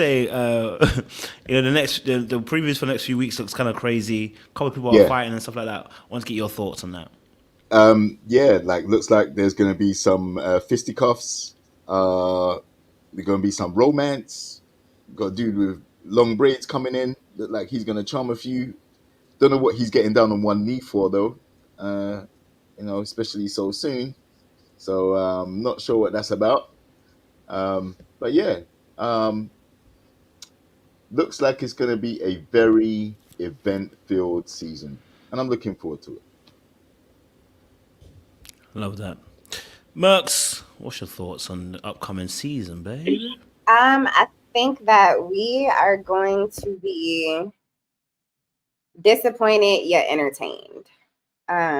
So I think that this season is going to fulfill everything that we like drama-wise. It's going to give us petty drama, good drama, bad drama, stuff that doesn't make sense, fights, nail clawing. It's all of that. So how, and I know that Ready to Love's audience has been disappointed, you know, recently in the past seasons because it's no longer about love and where's the real love, and you know they feel like it's gotten so far from the I don't know, from the basis of the show when it first started. So I would just encourage y'all, don't look at it through that lens. That's no longer what the show is about. So if you want to be entertained, I think you're going to get that. I just don't know how much love we're going to see. It doesn't look like, I haven't seen anything that's been rocking my socks. But again, we have a whole nother mixer. We have another 10 people that we're going to be dealing with. So, but I think the drama's going to be there. Absolutely. Can't lie to you. Drama is around, baby. JJ? I don't want to say I really have anything for the upcoming things because I don't really care about that part of it. I just found something interesting when I was looking at Miss Misha reviews when she was going over the cast. Only 2 people have a different picture, which one was a Glenn, who we know we didn't show up, and it's a young lady, but I was trying to find it real quick. They both have background pictures that's not the regular gray standard background behind it, and I was wondering why that was. And then there's one other guy, I think he's named Antonio or something like that, who's not even pictured. So I'm wondering if he's coming in late. Her name is Patricia. I talked about it a little bit earlier. The one in yellow. She's in yellow, right? Yeah. Mm-hmm.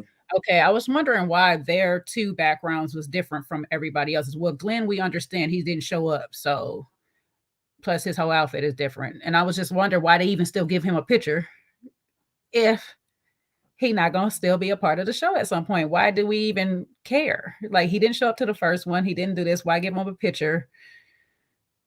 I'm not understanding. So that just had me puzzled. I don't know what On got going on. So I look forward to seeing the rest of the season and all the chaos and being here with y'all. I'm with you on that. Listen, it's been a crazy episode. Okay, crazy probably a bit heavy of a word. It's not really been crazy. It's been an interesting first episode. First episodes are always a bit difficult because I feel like the new seasons since like time back ago, maybe like Houston season, they don't give us no background of people, so it's a bit harder to get into that first episode because we used to have the background, people telling us a bit more of their story, their VT role, etc., and then you get to see them play. Then you see them come into the show. Now we don't get that. We get frustrated into drama. It's almost like reading a book where there's no, you straight first page straight into the carnage. You know what I mean? Which I guess is another way of doing it. But since Discovery took over, you guys might want to look at going back to that original format, just bringing a bit of background to people, just add a little touch, okay? Yeah, just a little touch, okay? That, if it ain't broke, don't fix it. You know what I mean? You're fixing things that didn't break, yeah. But yeah, no, I think that'll be very helpful in terms of getting to know the people more. Because right now, I don't have no affiliation to any of them. You know what I mean? As much as I joked about Malika, I don't have any affiliation to any of them. I don't have any connection to them at all. It's going to take me at least 2, 3, maybe 4 episodes before I can start to find myself in there. Whereas beforehand, people would have, their breakdown, etc., the casting episode, yeah, exactly, where you get to know them a little bit more and you really get to root for people straight away. But yeah, we don't have that now. So it is what it is. Maybe they will hear us for once in this time. But Sean, give us a benediction, please, on this episode and this conversation as well, please. Okay, JR, this is now the benediction. This is the time for the benediction now. Okay. But listen, this was a good episode, folks. Listen, we got straight to it. So we seen some changes, we seen some switch ups, some new additions. Unfortunately, Glenn wasn't fit. Sometimes if it don't fit, you got to know when to hold them and fold them, and he knew it wasn't gonna work out. So hopefully we are spared from him and he is spared from us, but let's see, because we know production likes to play. One thing we also learned is just choose your words when dating and in interactions in all your relationships. Choose your words wisely, because sometimes you can say the wrong thing and it could change the whole course. We learned that from our good brother Will, and maybe bad intentioned or not, maybe not bad intentioned, but the road to hell is paved with good intentions. So choose your words and keep your hands to yourself, unless you're openly invited. And if Kosheia is watching, please, I welcome you to stare into my soul and tell me what you see. Back to you, Coach. Yeah, I love that. He said, tell me what you see. I love that. Listen, audience, thank you so much for joining us. Y'all came out 550 strong to watch us this Saturday. We'll be back next Saturday as well to discuss Ready to Love once more again and have a good time talking about episode 2. I look forward to it going forward. Listen, please be safe out there, all right? Don't do anything I wouldn't do. It's not much I wouldn't do, so be careful. So make sure you like, share, subscribe, click on that bell button for notification uploads. We appreciate y'all, and we'll be back next week. Much love, much appreciation. Ta-da! Bye-bye.